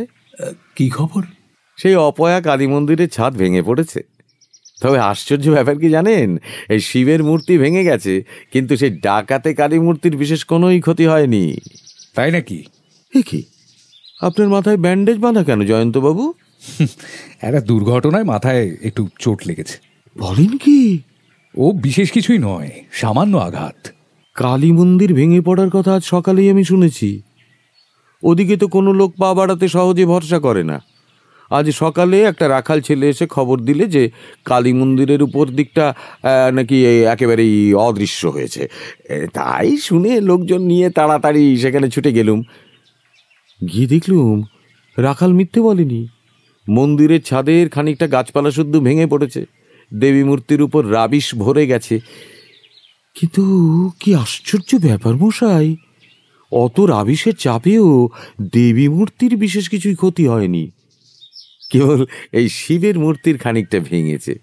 কিন্তু কিন্তু ওসব কথা এখন থাক। আমি আজ এখানে কেন এসেছি জানেন? না বললে জানবো কেমন করে? আজ রাত্রে আমার ওখানে আপনাদের ডিনার করতে হবে। নিমন্ত্রণ করলেও আপনারা নারাজ হন, কিন্তু আজ আর কোনো আপত্তি কিন্তু শুনবো না। মাফ করবেন মহেন্দ্রবাবু, ব্যান্ডেজ বাঁধা মাথা নিয়ে নিমন্ত্রণ রাখার ইচ্ছে আমার নেই। ঠিক বেছে বেছে শনি আর মঙ্গলবারে আপনি আমাদের নেমন্তন্ন করছেন? আমার একটা সন্দেহ হচ্ছে। কি সন্দেহ? মহেন্দ্রবাবু বোধহয় শনি আর মঙ্গলবারে নিমন্ত্রণ করতে আসেন আমাদের সাংঘাতিক বিপদ থেকে রক্ষা করবার জন্যই। মানে আপনি বোধহয় চান না শনি আর মঙ্গলবারে কৌতূহলী হয়ে রাত্রিবেলায় আমরা ওই মন্দিরের কাছে যাই, কারণ আপনি দেখেছেন ওই রকম কৌতূহলের ফলে ওখানে গিয়ে এর আগেই 3 লোকের জীবন গিয়েছে। আপনি ঠিক অনুমান করেছেন মানিকবাবু। আর কেউ বেপরোয়ার মতো ওই মন্দিরে গিয়ে আত্মহত্যা করুক, এটা আমি চাই না। আমি শান্তিপ্রিয় লোক, তাই এই পল্লী গ্রামে এসে শেষ জীবনটা নির্বিবাদে উপভোগ করতে চাই। আপনার বুদ্ধি দেখে আমি অত্যন্ত খুশি হয়েছি। শনি আর মঙ্গলবারে ও মন্দিরের নাম আমি মুখেও আনব না। আজ রাত্রিবেলায় আমি নিশ্চয়ই আপনার নেমন্তন্ন রাখব। মানিকের কি মত? আমারও কোনো আপত্তি নেই। কিন্তু জয়ন্তবাবু? ভবিষ্যতে নিশ্চয়ই আপনার নিমন্ত্রণ রাখবো মহেন্দ্রবাবু, কিছু মনে করবেন না। আজ আমার অবস্থাটা তো দেখছেন। কিন্তু এই সন্ধ্যার পরে এখানে একলা বসে থাকতে আপনার ভালো লাগবে? আপনি যদি আমার একটি অনুরোধ রাখেন, তাহলে আজকের সন্ধ্যেটা আমি একলা বসে অনায়াসেই কাটিয়ে দিতে পারবো। বলুন, কি অনুরোধ? আপনার সেই বিলিতি বর্মটি, হ্যাঁ বর্মটি যদি দয়া করে আজ আমার এখানে পাঠিয়ে দেন, তাহলে আমার একলা থাকতে কোনো কষ্ট হবে না। কিন্তু ও নিয়ে আপনি কি করবেন? আসলে বর্ম আর শিরস্ত্রাণের কল কবজাগুলো আমি একটু ভালো করে পরীক্ষা করে দেখতে চাই, বুঝলেন। ভারতবর্ষের অনেক রকম প্রাচীন বর্ম পরীক্ষা করে দেখেছি, কিন্তু বিলিতি বর্ম পরীক্ষা করবার সুযোগ আজ পর্যন্ত আমি পাইনি। নতুন কিছু পেলেই তাকে নেড়ে চেড়ে দেখবার জন্য আমার মনে কৌতূহল জেগে ওঠে। মহেন্দ্রবাবু, আপনি কি আমার এই অনুরোধ রাখতে পারবেন? কেন পারবো না, নিশ্চয়ই পারবো। আজ বিকেলেই আপনার কাছে পাঠিয়ে দেব। ধন্যবাদ, অনেক ধন্যবাদ। তাহলে সুন্দরবাবু, মানিকবাবু, অন্তত আপনারা আজ সন্ধ্যার পর আমার বাড়িতে আসবেন তো? নিশ্চয়ই নিশ্চয়ই। তবে গেল মাসেই ডিসপেপসিয়া রোগ থেকে কোনো রকমে আমি ঠেলে ঠেলে উঠেছি। খাবারের তালিকাটা বেশি দীর্ঘ না হলেই ভালো হয়। মহেন্দ্রবাবুর নিমন্ত্রণ রক্ষা করে সুন্দরবাবুর সঙ্গে মানিক যখন বাসায় ফিরল, রাত তখন 12টা। কিন্তু দোতলায় উঠে জয়ন্তকে দেখতে পাওয়া গেল না। তার বিছানা শূন্য। এর মানে কি মানিক? বোধহয় একটু বেড়াতে গিয়েছে। আসুন আমরা শুয়ে পড়ি। মানিক জয়ন্তর অভ্যেস জানে। সে কখন কি করে তা কাকপক্ষীও টের পায় না। সুন্দরবাবু আর বাক্য ব্যয় না করে জামা কাপড় বদলে শুয়ে পড়লেন। কিন্তু গভীর রাতে তার ঘুম হঠাৎ ভেঙে গেল। ধর্মর করে বিছানায় উঠে বসে তিনি শুনলেন তার ঘরের দরজা বাইরে থেকে কে যেন ঘন ঘন আঘাত করছে, যেন কাঠে আর লোহায় ঠোকাঠুকি হচ্ছে। অত্যন্ত বিরক্ত হয়ে ঘুম চোখে আলো জেলে দরজা খুলেই তিনি বিকট স্বরে আর্তনাদ করে উঠলেন। ভারী লোহার পা ফেলে ভেতরে এসে ঢুকল এক ভয়াবহ মূর্তি। বিস্ময়ে এবং ভয়ে বাকরুদ্ধ হয়ে সুন্দরবাবু যতই পিছিয়ে আসেন, মূর্তি ততই তার দিকে এগিয়ে আসে। মানিক, মানিক, মানিক, মানিক, মানিক, মানিক, মানিক, মানিক কোথায়? মানিক, কি হয়েছে সুন্দরবাবু? ব্যাপার কি? দেখো মানিক, দেখো মহেন্দ্রবাবুর সেই বর্মটা জ্যান্ত হয়ে উঠেছে। আমরা কোন দেশে এলুম রে বাবা? এখানে সবই অলৌকিক। এই সময় জীবন্ত বর্ম তার শিরস্ত্রাণ খুলে ফেলল। ভেতর থেকে বেরিয়ে এলো জয়ন্তর সুপরিচিত মুখ। তুমি জয়ন্ত! হ্যাঁ হ্যাঁ সুন্দরবাবু, মৃত বর্মের ভিতরে আমি জ্যান্ত জয়ন্ত। এখনো আর কোনো সন্দেহ আছে নাকি? হ্যাঁ, ই আবার কি অদ্ভুত শখ তোমার! এই নিশুত রাতে ওই সেকেলে ভারী বর্মটা পরে তুমি কোথায় বেড়াতে গিয়েছিলে? গেছিলাম ডাকাতে কালীর মন্দিরে। আবার তুমি সেখানে গিয়েছিলে? আজ যে মঙ্গলবারের রাত্রি মানিক, আজ নাকি ডাকাতে কালী জাগ্রত হন। এ কথা কি ভুলে গেছো? ওই বিপজ্জনক জায়গায় বারবার কেন তুমি একলা যাতায়াত করছো জয়ন্ত? মানিক মানিক মানিক মানিক, তুমি নিশ্চিন্ত হও, আমার দুঃসাহসের পেছনে অনেক যুক্তি আছে। এই সেকেলে বর্মটা একালেও দুর্ভেদ্য। তার উপরে আমি আধুনিক আগ্নেয়াস্ত্রের সাহায্য নিতেও ভুলিনি। অনেক ভেবেচিন্তেই আজ আমি আবার মন্দিরের দিকে গিয়েছিলাম। বলো কি হে, ওই ভারী বর্মটা পরে হাঁটতে তোমার জিভ বেরিয়ে পড়েনি? না, জীব আমার মুখের ভেতরেই ছিল। যে বর্ম পরে মানুষ একদিন যুদ্ধযাত্রা করতে পেরেছে, সেটা পরে আজ আমি বা মন্দিরে যেতে পারবো না কেন? আমি কি মানুষ নই? নতুন কিছু দেখতে পেলে নাকি সেখানে? পেয়েছি। কি শুনি? বেশ, তো গোড়া থেকেই শোনো। বর্মটা আমি অকারণে মহেন্দ্রবাবুর কাছ থেকে চেয়ে নিইনি, বুঝলে। আমার অন্য উদ্দেশ্য ছিল। তোমরা চলে যাবার পর আমি বেশ খানিকক্ষণ এইখানে বসেই অপেক্ষা করলুম।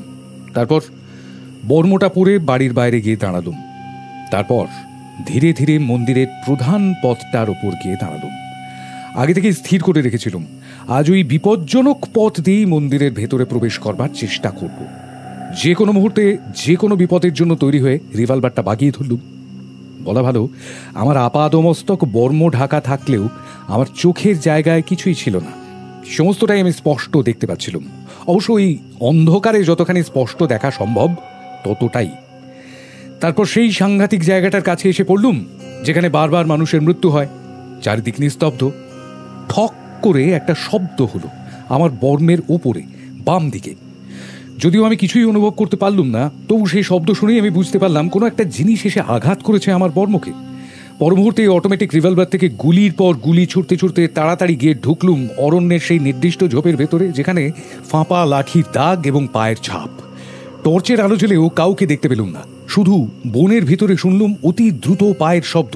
শব্দের দিকে লক্ষ্য করে আরও গোটা কয়েক গুলি করে আবার পথের উপরে এসে দাঁড়ালুম। তারপর ভালো করে খুঁজে পেলুম একটা অতি তুচ্ছ জিনিস। সেই জিনিসটি কুড়িয়ে নিয়ে ফিরে চলে এলাম। জিনিসটি কি? দেখবেন, এই দেখুন। এটা তো খুব সরু লিকলিকে এক গাছা কাঠি। হ্যাঁ, কাঠি তো বটেই। সুন্দরবাবু ফস করে হাত বাড়িয়ে কাঠিটা ধরতে গেলেন। জয়ন্ত চট করে নিজের হাতখানা টেনে সরিয়ে নিল। সাবধান সুন্দরবাবু, এই কাঠিটি হচ্ছে কেউটে সাপের মতো বিষাক্ত। বলো কি? হ্যাঁ, এটা কোনো সাধারণ কাঠি নয়। শনি আর মঙ্গলবারের রাত্রে এখানে 3 জন লোকের মৃত্যু হয়েছে এই রকম মারাত্মক কাঠির আঘাতেই। কাঠি দিয়ে নরহত্যা? আজ্ঞে হ্যাঁ, এটা কাঠের তৈরি বিষাক্ত একটি শলাকা।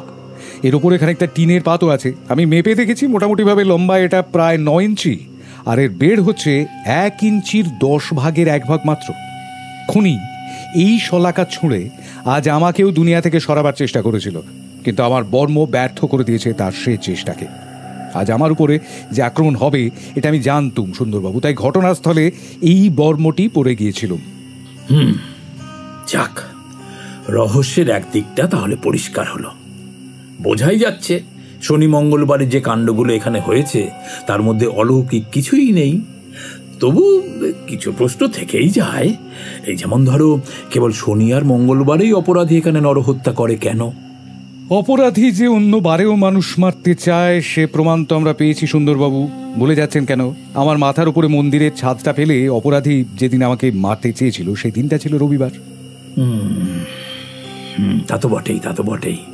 কিন্তু আমার দ্বিতীয় প্রশ্ন হচ্ছে, এইসব হত্যার উদ্দেশ্য কি? অপরাধীকে গ্রেপ্তার করলেই উদ্দেশ্য পাওয়া যাবে সুন্দরবাবু।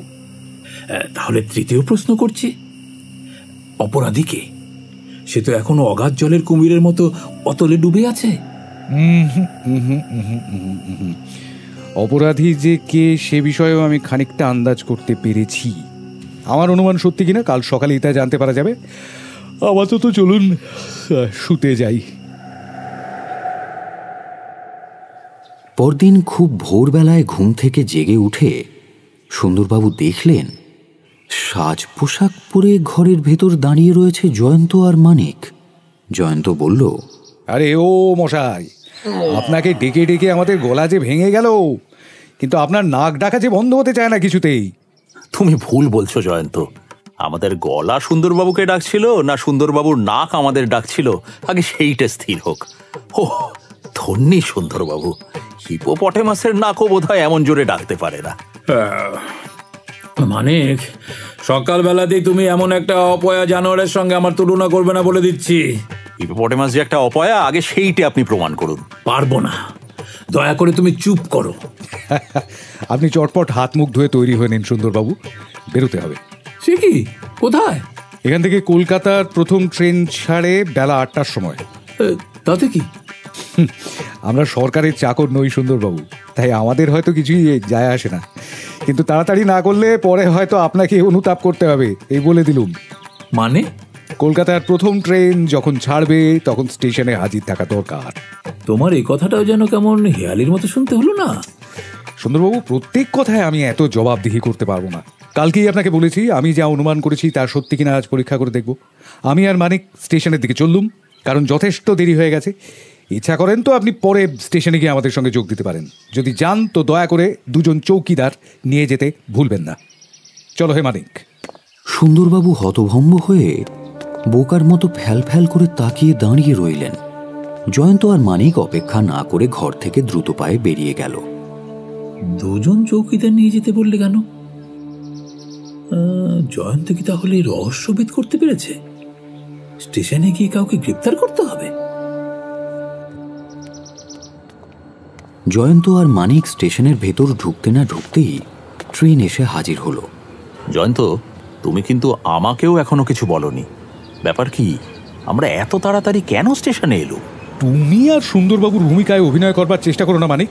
ট্রেনের ওই দিকে ছুটে যাও, আমি যাচ্ছি এই দিকে। তারপর? আমরা এখানে দেখতে এসেছি মহেন্দ্রবাবু ড্রাইভার কলকাতার দিকে যাওয়ার চেষ্টা করে কি না, অর্থাৎ সে এখান থেকে পালাতে চায় কি না। তাকে দেখলেই পাকড়াও করবে। যাও। দুজনে দ্রুতপদে দুদিকে যাওয়ার উপক্রম করতেই দেখতে পেল মহেন্দ্রবাবুর সেই ড্রাইভার টিকিট ঘর থেকে বেরিয়ে আসছে। আমার অনুমানই সত্যি মানিক। কালকেই আন্দাজ করতে পেরেছিলুম ওই লোকটা আজ এখান থেকে সরে পড়বার চেষ্টা করবে। ওই দেখো, ও আমাদের দেখতে পেয়েছে। লক্ষ্য করছো ওর মুখটা কিরকম শুকিয়ে গেল? চলো, লোকটা বর্নিওর বাসিন্দা বটে, কিন্তু এখানে এসে বাংলা শিখেছে, সুতরাং ওর সঙ্গে কথা বলতে কোনোই অসুবিধা হবে না। সুন্দরবাবু না আসা পর্যন্ত বাজে কথায় ওকে আটকে রাখতে হবে। চলো চলো। দুজনেই সেই লোকটার কাছে তাড়াতাড়ি গিয়ে দাঁড়ালো। তুমি মহেন্দ্রবাবু ড্রাইভার না? হ্যাঁ হুজুর। তোমার নাম তো আলী? জি হুজুর। এত সকালে স্টেশনে এসেছো যে? আমাকে কলকাতায় যেতে হবে। কলকাতায় কেন? জরুরি কাজ আছে। আচ্ছা, মহেন্দ্রবাবুর কাজ না তোমার কাজ? আমারই কাজ হুজুর। তুমি চলে গেলে মহেন্দ্রবাবুর কোনো অসুবিধা হবে না? তার কি আরও ড্রাইভার আছে? না হুজুর। তবে আমি বাবুজির কাছ থেকে ছুটি নিয়েই এসেছি। ঠিক সেই সময় ট্রেন ছাড়বার ঘণ্টার ধ্বনি শোনা গেল। আলী ট্রেনের দিকে অগ্রসর হলো, কিন্তু জয়ন্ত এগিয়ে গিয়ে তার পথ রোধ করে দাঁড়িয়ে বলল, শোনো শোনো শোনো আলী। হুজুর, এখন আর কিছু শোনবার সময় নেই, গাড়ি এক্ষুনি ছেড়ে দেবে। বেশ তো বেশ তো বেশ তো বেশ তো, তুমি পরের গাড়িতে যেও, তোমার সঙ্গে আমার কিছু কথা আছে। আমার আর কোনো কথা শোনবার সময় নেই হুজুর, পরের গাড়িতে গেলে আমার চলবে না। তোমাকে পরের গাড়িতেই যেতে হবে আলী। আগে তুমি আমার কথা শোনো। আপনি কি আমাকে জোর করে ধরে রাখতে চান? হ্যাঁ, যদি বলি তাই চাই। হঠাৎ আলীর দেহ সোজা হয়ে উঠল। সে দুহাত মুঠো করে জয়ন্তর দিকে এগিয়ে গেল তীব্র বেগে। জয়ন্ত সতর্কই ছিল। অত্যন্ত শান্ত এবং সহজভাবে আলীর মুষ্টিবদ্ধ হাত দুখানা নিজের মুঠোর মধ্যে রেখে সে বলল, যদি পারো তো তুমি তোমার হাত ছাড়িয়ে যেখানে খুশি চলে যাও। সঙ্গে সঙ্গে আলীর হাতের মণিবন্ধের ওপর জয়ন্তর হাতের চাপ লোহার মতো কঠিন হয়ে উঠল। হুজুর, ছেড়ে দিন। ছেড়ে দিলেই তুমি পালাবার চেষ্টা করবে। কেন আপনি আমাকে ধরে রাখার চেষ্টা করছেন হুজুর? তোমাকে কতগুলো কথা জিজ্ঞাসা করতে চাই। গাড়িটাও ছেড়ে দিল। বলুন, কি জানতে চান? রতনপুরে এসে আলী, তুমি ব্লো পাইপ ব্যবহার করছো কেন? কি বললেন হুজুর? ব্লো পাইপের কথা বলছি। সে আবার কি হুজুর? ও হো, তুমি ব্লো পাইপের নাম শোনোনি? আচ্ছা, তুমি তো বর্নিওর লোক, তাই না? আচ্ছা, সুমপিটানের নাম শুনেছো তো? সুমপিটান? আমার সঙ্গে ন্যাকামি করো না আলী। বর্নিওতে আমরাও গিয়েছি, সেখানে সবাই সুমপিটানের নাম জানে। হুজুর, কি বলছেন? আমি কিছুই বুঝতে পারছি না। বেশ, আমি তোমায় বুঝিয়ে দিচ্ছি। সুমপিটান হচ্ছে লাঠির মতো একটা জিনিস, যার ভিতরটা ফাঁপা। তার এক মুখে থাকে অনেক সময় বর্ষা ফলক, তাকে তখন অনায়াসেই বর্ষার মতো ব্যবহার করা চলে। কিন্তু তার ভিতরে থাকে সাগু কাঠে তৈরি একটি 9-10 ইঞ্চির সূক্ষ্ম শলাকা, আর সেই শলাকায় মাখানো থাকে ইপো, গাছের তীব্র বিষ। তার যে মুখে বর্ষার ফলক নেই, সেই মুখে মুখ দিয়ে সজোরে ফুঁ দিলে ভিতরের শলাকাটি তীর বেগে বহুদূরে ছুটে গিয়ে লক্ষ্যভেদ করে। তারপর কোনো জীবজন্তুর দেহে গিয়ে সেই শলাকা যখন বিদ্ধ হয়, তখন তার জীবনের কোনো আশাই আর থাকে না। তুমি এসবের কিছুই জানো না? আলী কোনো উত্তর না দিয়ে নত দৃষ্টিতে দাঁড়িয়ে রইল। আমাকে ফাঁকি দেবার চেষ্টা করো না আলী। আমি বেশ জানি তুমি এই বিষাক্ত শলাকা ছুঁড়ে 3 জন মানুষকে খুন করেছো। তারপরে তুমি কালী মন্দিরের পোড়ো পোড়ো ছাদ কোনো রকমে ফেলে দিয়ে আমাকেও জমালয়ে পাঠাবার চেষ্টা করেছিলে। শুধু তাই নয়, আমাকেও লক্ষ্য করে তুমি শলাকা ছুঁড়েছিলে। সাগু কাঠের সেই শলাকা আমার বর্মের উপরে ইপো গাছের বিষ ছড়িয়ে ব্যর্থ হয়ে গিয়েছে। তার আগে গেল অমাবস্যার রাতে মন্দিরের চাতালে দেখেছিলাম তোমার আর এক অপার্থিব মূর্তি। মূর্খ, আমি অত সহজে ভোলার ছেলে? আমি বেশ বুঝতে পারছি সে রাত্রে তুমি মুখে একটি অতি কদর্য মুখোশ পরেছিলে, ঠিক কি না?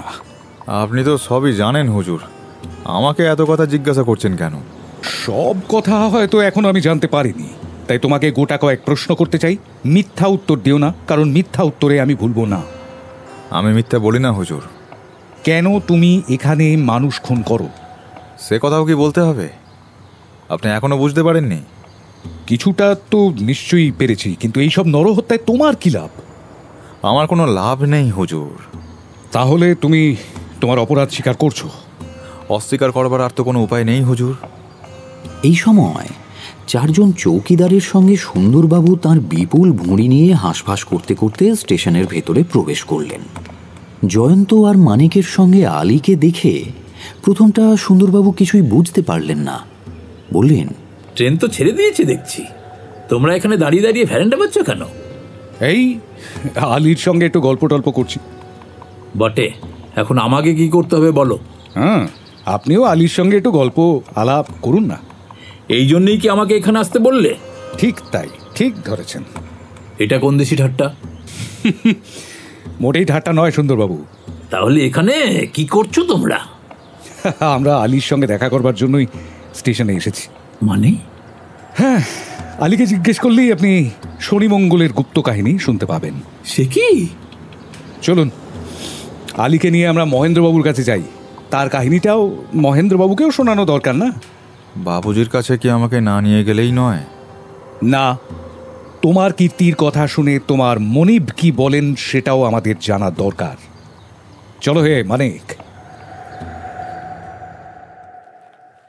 জয়ন্ত এবং সুন্দরবাবুরা যখন মহেন্দ্রবাবুর বাড়ির বাগানের ভেতর প্রবেশ করল, তখন তিনি ফুল গাছের সেবা করছিলেন।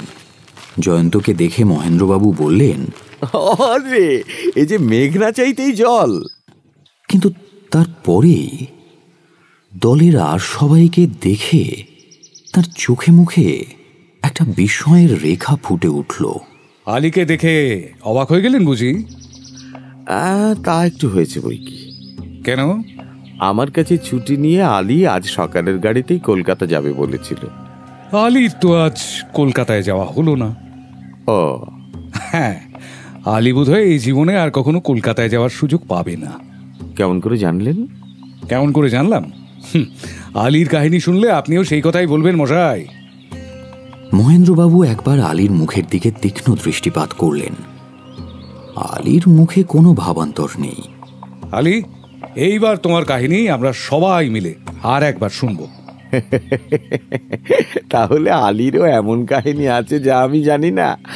বেশ বেশ বেশ, আমি শুনতে রাজি, কিন্তু আপনাদের একটু অপেক্ষা করতে হবে। দেখছেন তো আমার হাতে মাটি আর কাদা, ভিতরে গিয়ে হাত দুটো একটু ধুয়ে আসি, ধুয়ে ভদ্রলোক হয়ে আসি। আরে দাঁড়ান দাঁড়ান দাঁড়ান, হাত ধোবার জন্য অতটা ব্যস্ত হবেন না মহেন্দ্রবাবু। এ কথা কেন বলছেন? আরে এখন হাত ধুয়ে সময় নষ্ট করলে চলবে না, কারণ আলীর কাহিনী শোনার আগে আপনাকে আমার কাহিনীও শুনতে হবে। ও, আপনারও কাহিনী আছে বুঝি? বেশ, হাত ধুয়ে এসে তাও শুনবো। হাত না ধুয়েই আপনাকে আমার কাহিনী শুনতে হবে। মানে এ কেমন অভদ্র আবদার? দাঁড়ান, এখন ভদ্রতা করতে গেলে পরে পস্তাতে হবে। কি বলছেন? ঠিকই বলছি, এখন বাড়ির ভেতরে হাত ধুতে গেলে আপনাকে আর খুঁজে পাবো না। আমি কি কপ্পুর যে উবে যাব? আপনার সঙ্গে আর কথা কাটাকাটি করতে পারবো না, ওইখানেই চুপ করে দাঁড়িয়ে থেকে আমার কথা শুনুন। হঠাৎ পেছনে একটা গোলমাল উঠল। জয়ন্ত চমকে পেছন ফিরে দেখল বাগানের ফটকের দিকে আলী দৌড় মেরেছে এবং তার পেছন পেছন মানিক, সুন্দরবাবু আর চৌকিদাররা ছুটছে। পর মুহূর্তেই সে মুখ ফিরিয়ে দেখল মহেন্দ্রবাবুও দৌড় মেরেছেন নিজের বাড়ির দিকে। জয়ন্ত তার পিছু নিতে দেরি করল না। মহেন্দ্রবাবুর পেছন পেছন বাড়ির ভেতর সেও ঢুকে পড়ল, কিন্তু ততক্ষণে মহেন্দ্রবাবু দোতলায় উঠে একখানা ঘরে ঢুকে দরজা বন্ধ করে দিলেন সশব্দে। বন্ধ দরজার উপর জয়ন্ত প্রচণ্ড জোরে ধাক্কা দিল। 3টে ধাক্কার পর দরজা খুলে গেল। জয়ন্ত দেখল ঘরের ঠিক মাঝখানে একটা সোফার ওপর মহেন্দ্রবাবু বসে বসে হাসছেন। তারপর মহেন্দ্রবাবু কি ধরা দেবেন না আরো কিছু খেলা দেখাবেন? ও হাসি দেখে আমি আর ভুলবো না মহেন্দ্রবাবু। কি করবেন? আপনাকে গ্রেপ্তার করব। পারবেন? আপনি বলুন। পারবেন না। এখনো পালাবার আশা রাখেন? তা রাখি বই কি, রাখি বটে। হ্যাঁ, ওই ওই দেখুন। মহেন্দ্রবাবু মেঝের দিকে আঙুল দেখালেন। জয়ন্ত হেঁট হয়ে দেখল সেখানে একটা খালি শিশি পড়ে আছে। আপনি বিষ খেয়েছেন? দু চোখ মুদে মহেন্দ্রবাবু সোফার উপর এলিয়ে পড়লেন। মহেন্দ্রবাবু, মহেন্দ্রবাবু, মহেন্দ্রবাবু! তোমরা আমাকে কোনোদিন ধরতে পারবে না। ঘরের ভেতর যখন সুন্দরবাবু এবং মানিক এসে ঢুকল, তখন মহেন্দ্রবাবু আর ইহলোকে নেই। মহেন্দ্রবাবুকে ধরেছ দেখছি? না, ধরতে পারিনি। ওই তো ওটা মহেন্দ্রবাবুর মৃতদেহ। মৃতদেহ? হ্যাঁ, মহেন্দ্রবাবু বিষ খেয়ে আত্মহত্যা করেছেন। মানিক, আলী ধরা পড়েছে? হ্যাঁ, পড়েছে। বলে সে নিজে পালাবার জন্য পালায়নি, আমাদের অন্যমনস্ক করে মহেন্দ্রবাবুকে পালাবার সুযোগ করে দেবার জন্যই নাকি সে করেছিল। খুব সম্ভবত সে মিথ্যা বলেনি। মহেন্দ্রবাবু নিজেই বলেছিলেন আলী এমন প্রভু ভক্ত যে তাঁর কথায় সে প্রাণ পর্যন্ত দিতে পারে, আর এই মামলাটাই আলীর প্রভু ভক্তি প্রমাণিত করবে। কারণ সে যে মানুষের পর মানুষ খুন করেছে তা কেবল তার প্রভুর হুকুমেই, এ বিষয়ে আমার কোনোই সন্দেহ নেই। উফ, এসব দেখে শুনে আমার আক্কেল গুরুম হয়ে যাচ্ছে। জয়ন্ত, অন্ধকারে তাড়াতাড়ি আলো দেখাও। হ্যাঁ, আলো? দেখুন, গোয়েন্দার 1 নম্বরের কর্তব্য হচ্ছে প্রথমেই সকলকেই সন্দেহ করা। আমি গোড়া থেকেই মহেন্দ্রবাবুর বড় বাড়ি, মোটর গাড়ি, মোটা ব্যাংকের খাতা আর শিশুর মতো সরল হাসি মাখা মুখ দেখে ভুলিনি। আপনার মনে আছে, আমার প্রশ্নের উত্তরে মহেন্দ্রবাবু নিজেই বলেছিলেন তিনি ছাড়া তার মামাতো ভাই সুরেনবাবুর আর কোনো আত্মীয়ই নেই, মনে আছে? আর সুরেনবাবুর মাসিক আয় ছিল যে 8,000 টাকা, সেটাও আপনি শুনেছেন। আর তখনই আমি অনুমান করেছিলাম সুরেনবাবুর মৃত্যুর পর তাঁর সম্পত্তি পাবেন মহেন্দ্রবাবুই। সুতরাং বুঝতেই পারছেন, গোড়া থেকেই আমি মহেন্দ্রবাবুকে কেন্দ্র করেই মামলাটাকে সাজাবার চেষ্টা করেছি মনে মনে। কিন্তু প্রথম এই মামলার সঙ্গে মহেন্দ্রবাবুর কোনো সম্পর্ক আবিষ্কার করা প্রায় অসম্ভব মনে হয়েছিল। কারণ প্রথমত সুরেনবাবু যখন খুনির হাতে মারা পড়েন, মহেন্দ্রবাবু তখন অনেক লোকজন নিয়ে নিজের বাড়িতেই বসেছিলেন, তার অনেক সাক্ষীও আছে। দ্বিতীয়ত, ঘটনাস্থলে কেবল মহেন্দ্রবাবুর মামাতো ভাই সুরেনবাবুই খুন হননি, পরে আরও দুজন পুলিশ কর্মচারীও খুন হয়েছেন।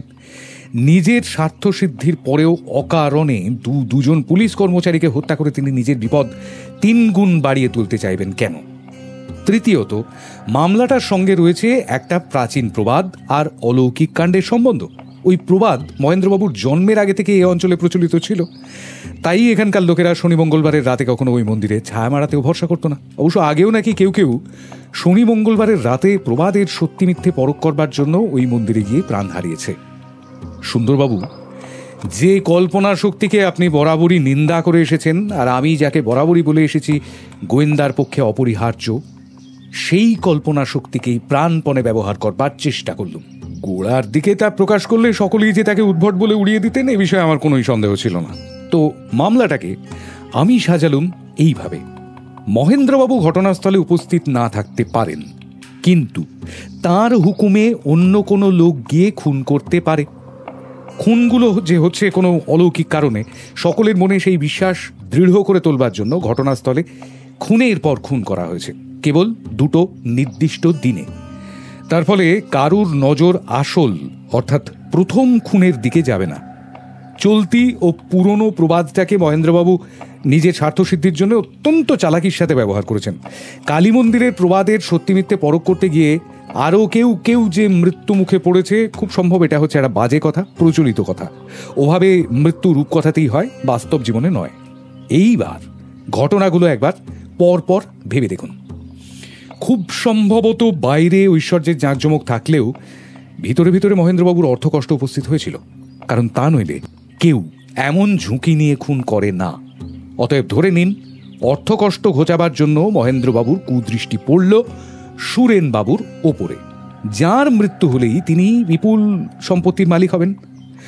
মহেন্দ্রবাবু জানতেন সুরেনবাবু হচ্ছেন সাহসী, বেপরোয়া আর একরোখা লোক। কোনো রকম কুসংস্কারকেই তিনি স্বীকার করতে প্রস্তুত নন, বরং কুসংস্কার যে মিথ্যা সেইটাই দেখিয়ে দিতে চান হাতে নাতে। অতএব এক শনিবারের রাত্রে মহেন্দ্রবাবুর বাড়িতে সুরেনবাবুর নিমন্ত্রণ হলো। চারিদিকে বহু সাক্ষী, এমনকি একজন পুলিশ কর্মচারীও যখন উপস্থিত। মহেন্দ্রবাবু তখন সুরেনবাবুকে উত্তেজিত করবার জন্যে মন্দিরের কথাটি তুললেন, কারণ তিনি জানতেন তার কাহিনী শুনলেই সুরেনবাবু প্রবাদের সত্যতা পরীক্ষা করতে দেরি করবেন না। ইতিপূর্বে তাঁর চর মন্দির পথে যথাস্থানে গিয়ে হাজির। মহেন্দ্রবাবু জানতেন হত্যার পরেই সেখানে পুলিশ যাবে, নিশ্চয়ই বিশেষ করে ওই 2 নির্দিষ্ট দিনেই পুলিশের লোক যাবে সেখানে তদন্ত করতে। কিন্তু তদন্তে প্রবাদের সত্যতা বজায় রাখবার জন্যে তারা যাতে ফিরে না আসে সে ব্যবস্থাও হলো। সুন্দরবাবু, আপনি জানেন পাছে শনি মঙ্গলের রাতে আমরাও মন্দির পথে যাই, সেই ভয়ে মহেন্দ্রবাবু বেছে বেছে ওই 2 দিনেই আমাদের নিমন্ত্রণ করতেন। কারণ প্রবাদের সত্যতা প্রমাণ করবার জন্যে আমাদের মতো লোকদের তিনি যদি হত্যা করতে বাধ্য হন, সেটা তার পক্ষে অত্যন্ত বিপজ্জনক হবে। তাই তিনি চেষ্টা করতেন এই 2 সাংঘাতিক দিনে আমাদের বন্দি করে রাখতে। সুন্দরবাবু, আপনি কলকাতায় প্রথম যেদিন আমার কাছে গিয়ে এই মামলা সম্পর্কিত অলৌকিক আবহের কথা বলেছিলেন, আর আমি তা মোটেও আমল দিইনি।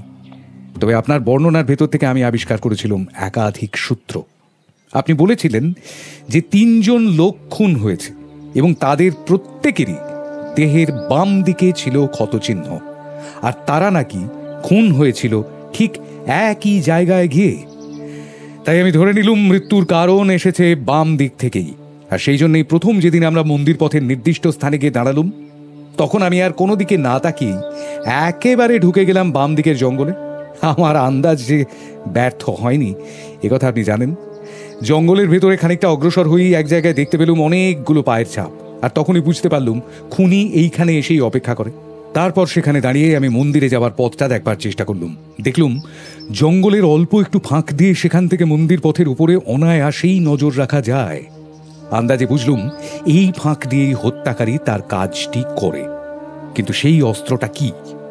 প্রত্যেক লাশের বাম দিকে পাওয়া গিয়েছে খুব সূক্ষ্ম ক্ষতচিহ্ন। প্রত্যেক মৃতের দেহে পাওয়া গেছে বিষ। সুতরাং বুঝে নিলুম খুনি এমন কোনো বিষাক্ত অস্ত্র ব্যবহার করে যার কথা অনুমান করা কঠিন। সে অস্ত্রটা কি? পদচিহ্নগুলোর পাশে পাশে দেখতে পেলুম অদ্ভুত সব ফাঁপা লাঠির দাগ, আর তখনই মনে হলো এটাই কি খুনির অস্ত্র? কিন্তু সে যে কিরকম অস্ত্র অনেক ভেবেও তা আন্দাজ করতে পারলুম না। তারপর এক শনিবার রাত্রে মন্দিরের চাতালে গিয়ে আমরা দেখতে পেলুম একটা অদ্ভুত মূর্তিকে, যার মুখ হচ্ছে অমানুষিক, যার হাতে আছে একটা লাঠি। যদিও সেই লাঠিটা আসলে যে কি জিনিস তখনও আমি ধরতে পারিনি, কিন্তু তার অমানুষিক মুখের জন্য দায়ী যে কোনো বিভৎস মুখোশ, সেটা অনুমান করা আমার পক্ষে কঠিন হলো না। হত্যাকারী আর তার প্রভু বুঝল আমি শনিবারের রাত্রে ঘটনাস্থলে গিয়েও প্রাণ নিয়ে ফিরে এসেছি। শুধু তাই নয়, ছদ্মবেশ ধরলেও হত্যাকারীকে আমি দেখতে পেয়েছি স্বচক্ষে। তাদের টনক নড়ল, তাই রবিবার সকালে আবার চেষ্টা করলো, এবং এমনভাবে করলো যাতে লোকে ভাবে সেটা দৈব দুর্ঘটনা। আর তার ফলে আমি অনুমান করলুম হত্যাকারী যে অস্ত্র ব্যবহার করে তা দেখতে নিশ্চয়ই প্রকাণ্ড কিছু নয়, সূক্ষ্ম ক্ষত, অতএব সূক্ষ্ম অস্ত্র, এবং খুব সম্ভব নীরব বিষাক্ত অস্ত্র। কোমল মাংস ভেদ করতে পারলেও কঠিন জিনিস ভেদ করবার শক্তি তার নেই। তাই পরের মঙ্গলবারের রাত্রে শক্ত লোহার বর্ম পরে ঘটনাস্থলে গেলুম। যা ভেবেছিলুম হলো তাই। একটা শলাকা এসে আমার বর্মকে ভেদ করতে না পেরে মাটির উপরে পড়ে গেল। আগে আগে অস্ত্র প্রয়োগ করে হত্যাকারী সেইখানেই অপেক্ষা করত। তারপর বিষের প্রভাবে যখন আক্রান্ত ব্যক্তির মৃত্যু হতো, তখন সেই জঙ্গলের বাইরে এসে শলাকাটি ক্ষতস্থান থেকে খুলে নিয়ে আবার অদৃশ্য হতো। কিন্তু এবারে তার হলো না। আমার বন্দুকের জন্য খুনি পালালো। আমি খুঁজে পেলুম সেই শলাকাটিকে, আর সঙ্গে সঙ্গে সমস্ত রহস্যই পরিষ্কার হয়ে গেল আমার চোখের সামনে। সেই শলাকা আমি চিনি, কারণ আমি বেরিয়ে এসেছি বর্ণীয় দ্বীপে। সেটি হচ্ছে ব্লো পাইপের মৃত্যুবাণ। ভাবতে লাগলুম, ভারতবর্ষে ব্লো পাইপের ব্যবহার কখনো তো শোনা যায়নি, এটা কি করে সম্ভবপর হলো? ভাবতে ভাবতে হঠাৎ মনে পড়ে গেল মহেন্দ্রবাবু ড্রাইভারের কথা। তিনি নিজেই বলেছিলেন তার মোটর গাড়ির চালকের জন্মভূমি হচ্ছে বর্ণীয় দ্বীপ। ব্যাস, চোখের সামনে সমস্ত কিছু পরিষ্কার হয়ে উঠল ছবির মতো। আর একটা সত্য আন্দাজ করলুম, হত্যাকারী যা কখনো করেনি আজ তাই করেছে। অর্থাৎ তার মৃত্যুবাণটিকে ঘটনাস্থলে ফেলে রেখেই সে পালাতে বাধ্য হয়েছে। আর সেই মৃত্যুবাণ যে আমার হাতে এসেছে তার পক্ষে সেটুকু অনুমান করাও কঠিন নয়। অস্ত্র যখন পুলিশের হাতে, কোন রকম অলৌকিক আবহাওয়াই তখন আর কাজে লাগবে না। অতএব মহেন্দ্রবাবু হুকুম দিলেন, আলী তুমি এই বেলা পালাও। তোমাকে খুঁজে না পেলে পুলিশ আমার ছায়াকেও স্পর্শ করতে পারবে না। আমার কল্পনা যে বিফল হয়নি তার প্রমাণ তো আজ সকালে স্টেশনে গিয়ে পেয়েছেন আপনি, সুন্দরবাবু, তাই না? আলী বাধ্য হয়ে অপরাধ স্বীকার করেছে। মহেন্দ্রবাবু বাধ্য হয়ে পুলিশকে ফাঁকি দেওয়ার জন্য আত্মহত্যা করেছেন। এবার বলুন, আপনার আর কিছু জিজ্ঞাসা আছে? উচ্ছ্বসিত হয়ে সুন্দরবাবু দু হাত বাড়িয়ে জয়ন্তকে আলিঙ্গন করে বললেন, ধন্যবাদ জয়ন্ত, অসংখ্য ধন্যবাদ। তোমার জন্য এই রহস্য সমাধান হলো। আমায় বাঁচালে ভায়া। কিন্তু আপনি আমাকে এইভাবে জড়িয়ে ধরলে আমার বাঁচা মুশকিল সুন্দরবাবু। ছাড়ুন, এবার কলকাতা ফিরতে হবে তো। চলুন, চলো হে মানিক, এখানকার পালা ফুরোলো।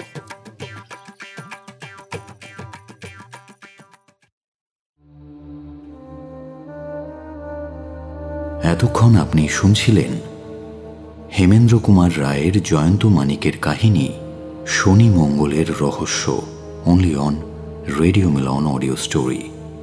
গল্পটি ভালো লেগে থাকলে অবশ্যই লাইক এবং শেয়ার করবেন, এবং আরও নতুন নতুন গল্প শোনার জন্য সাবস্ক্রাইব করতে ভুলবেন না আমাদের official YouTube channel radio Milan audio story. আগামী সপ্তাহে আরও একটি নতুন গল্প নিয়ে হাজির হব আমরা।